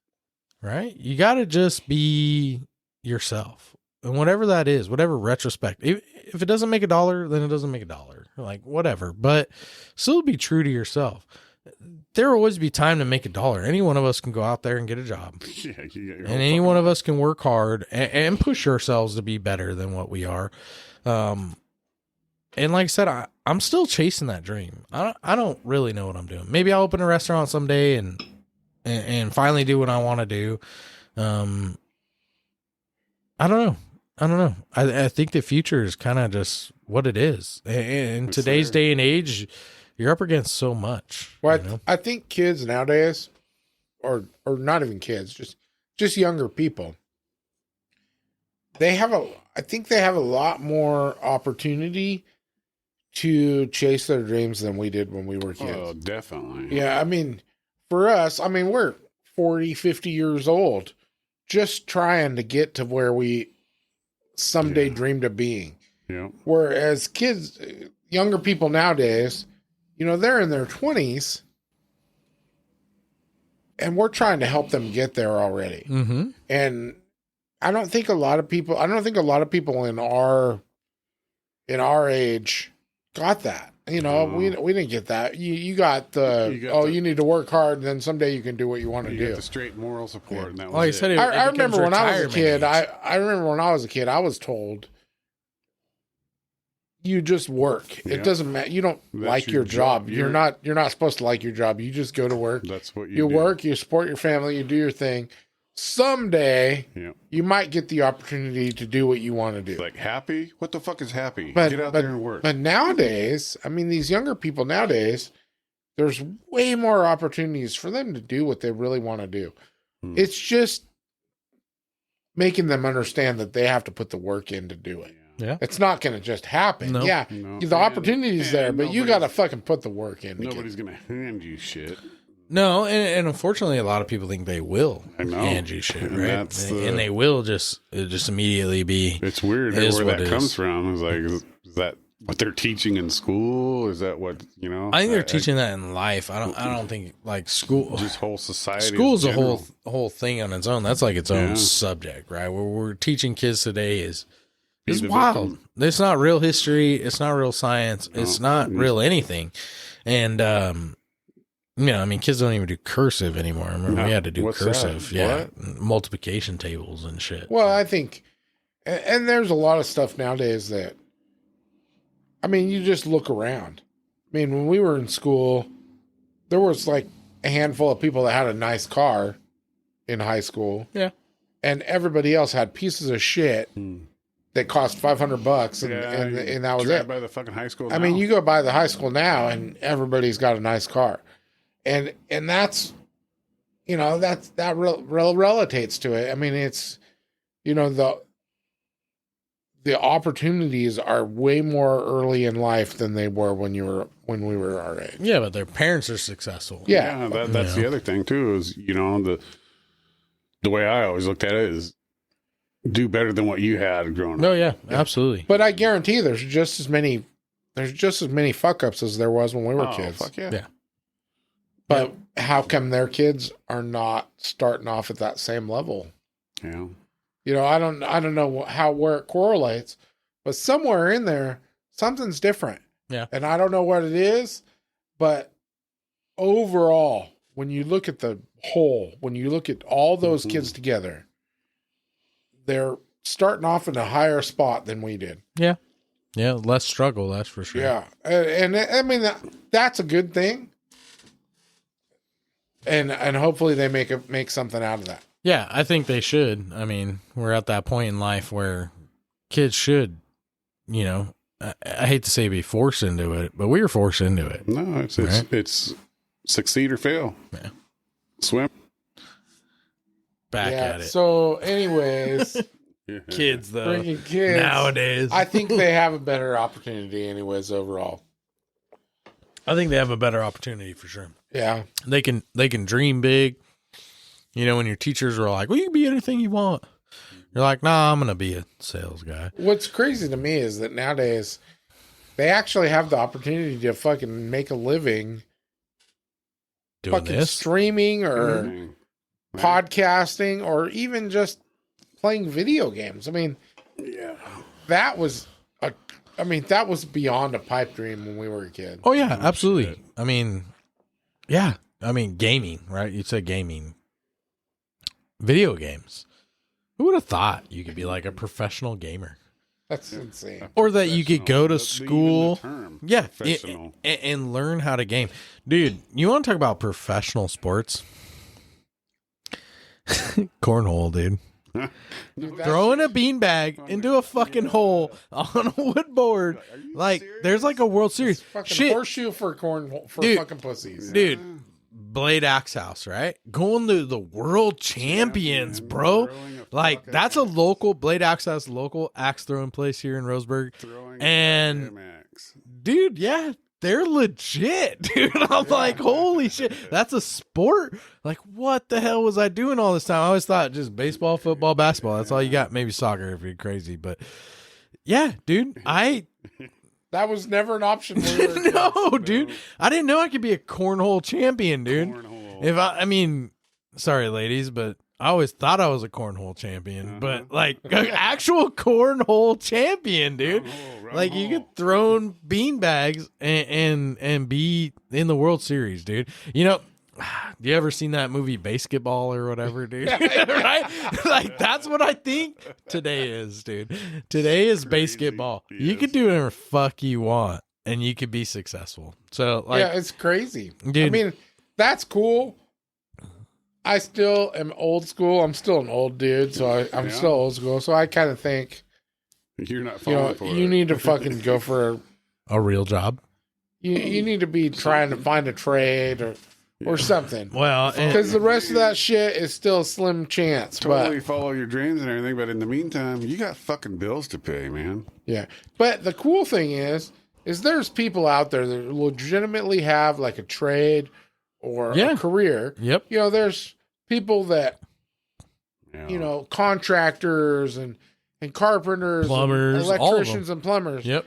But HVAC guys. they also videotape everything and post it on their YouTube channel. Absolutely. And next thing you know, they're becoming millionaires because their YouTube Monetized channel just takes by off. videos. Dude. So I mean, yes, I think these kids nowadays should, if that's something they really want to do, yeah, pursue it. Yeah, why not? But Fall back on something. don't have not even a fallback. Have a primary, Yeah. and that's your secondary. Yep. Yeah. You know, Always because look I at truly it. believe if you set your mind to something and you put all of your effort into it, you're gonna at least succeed enough to freaking survive. Absolutely.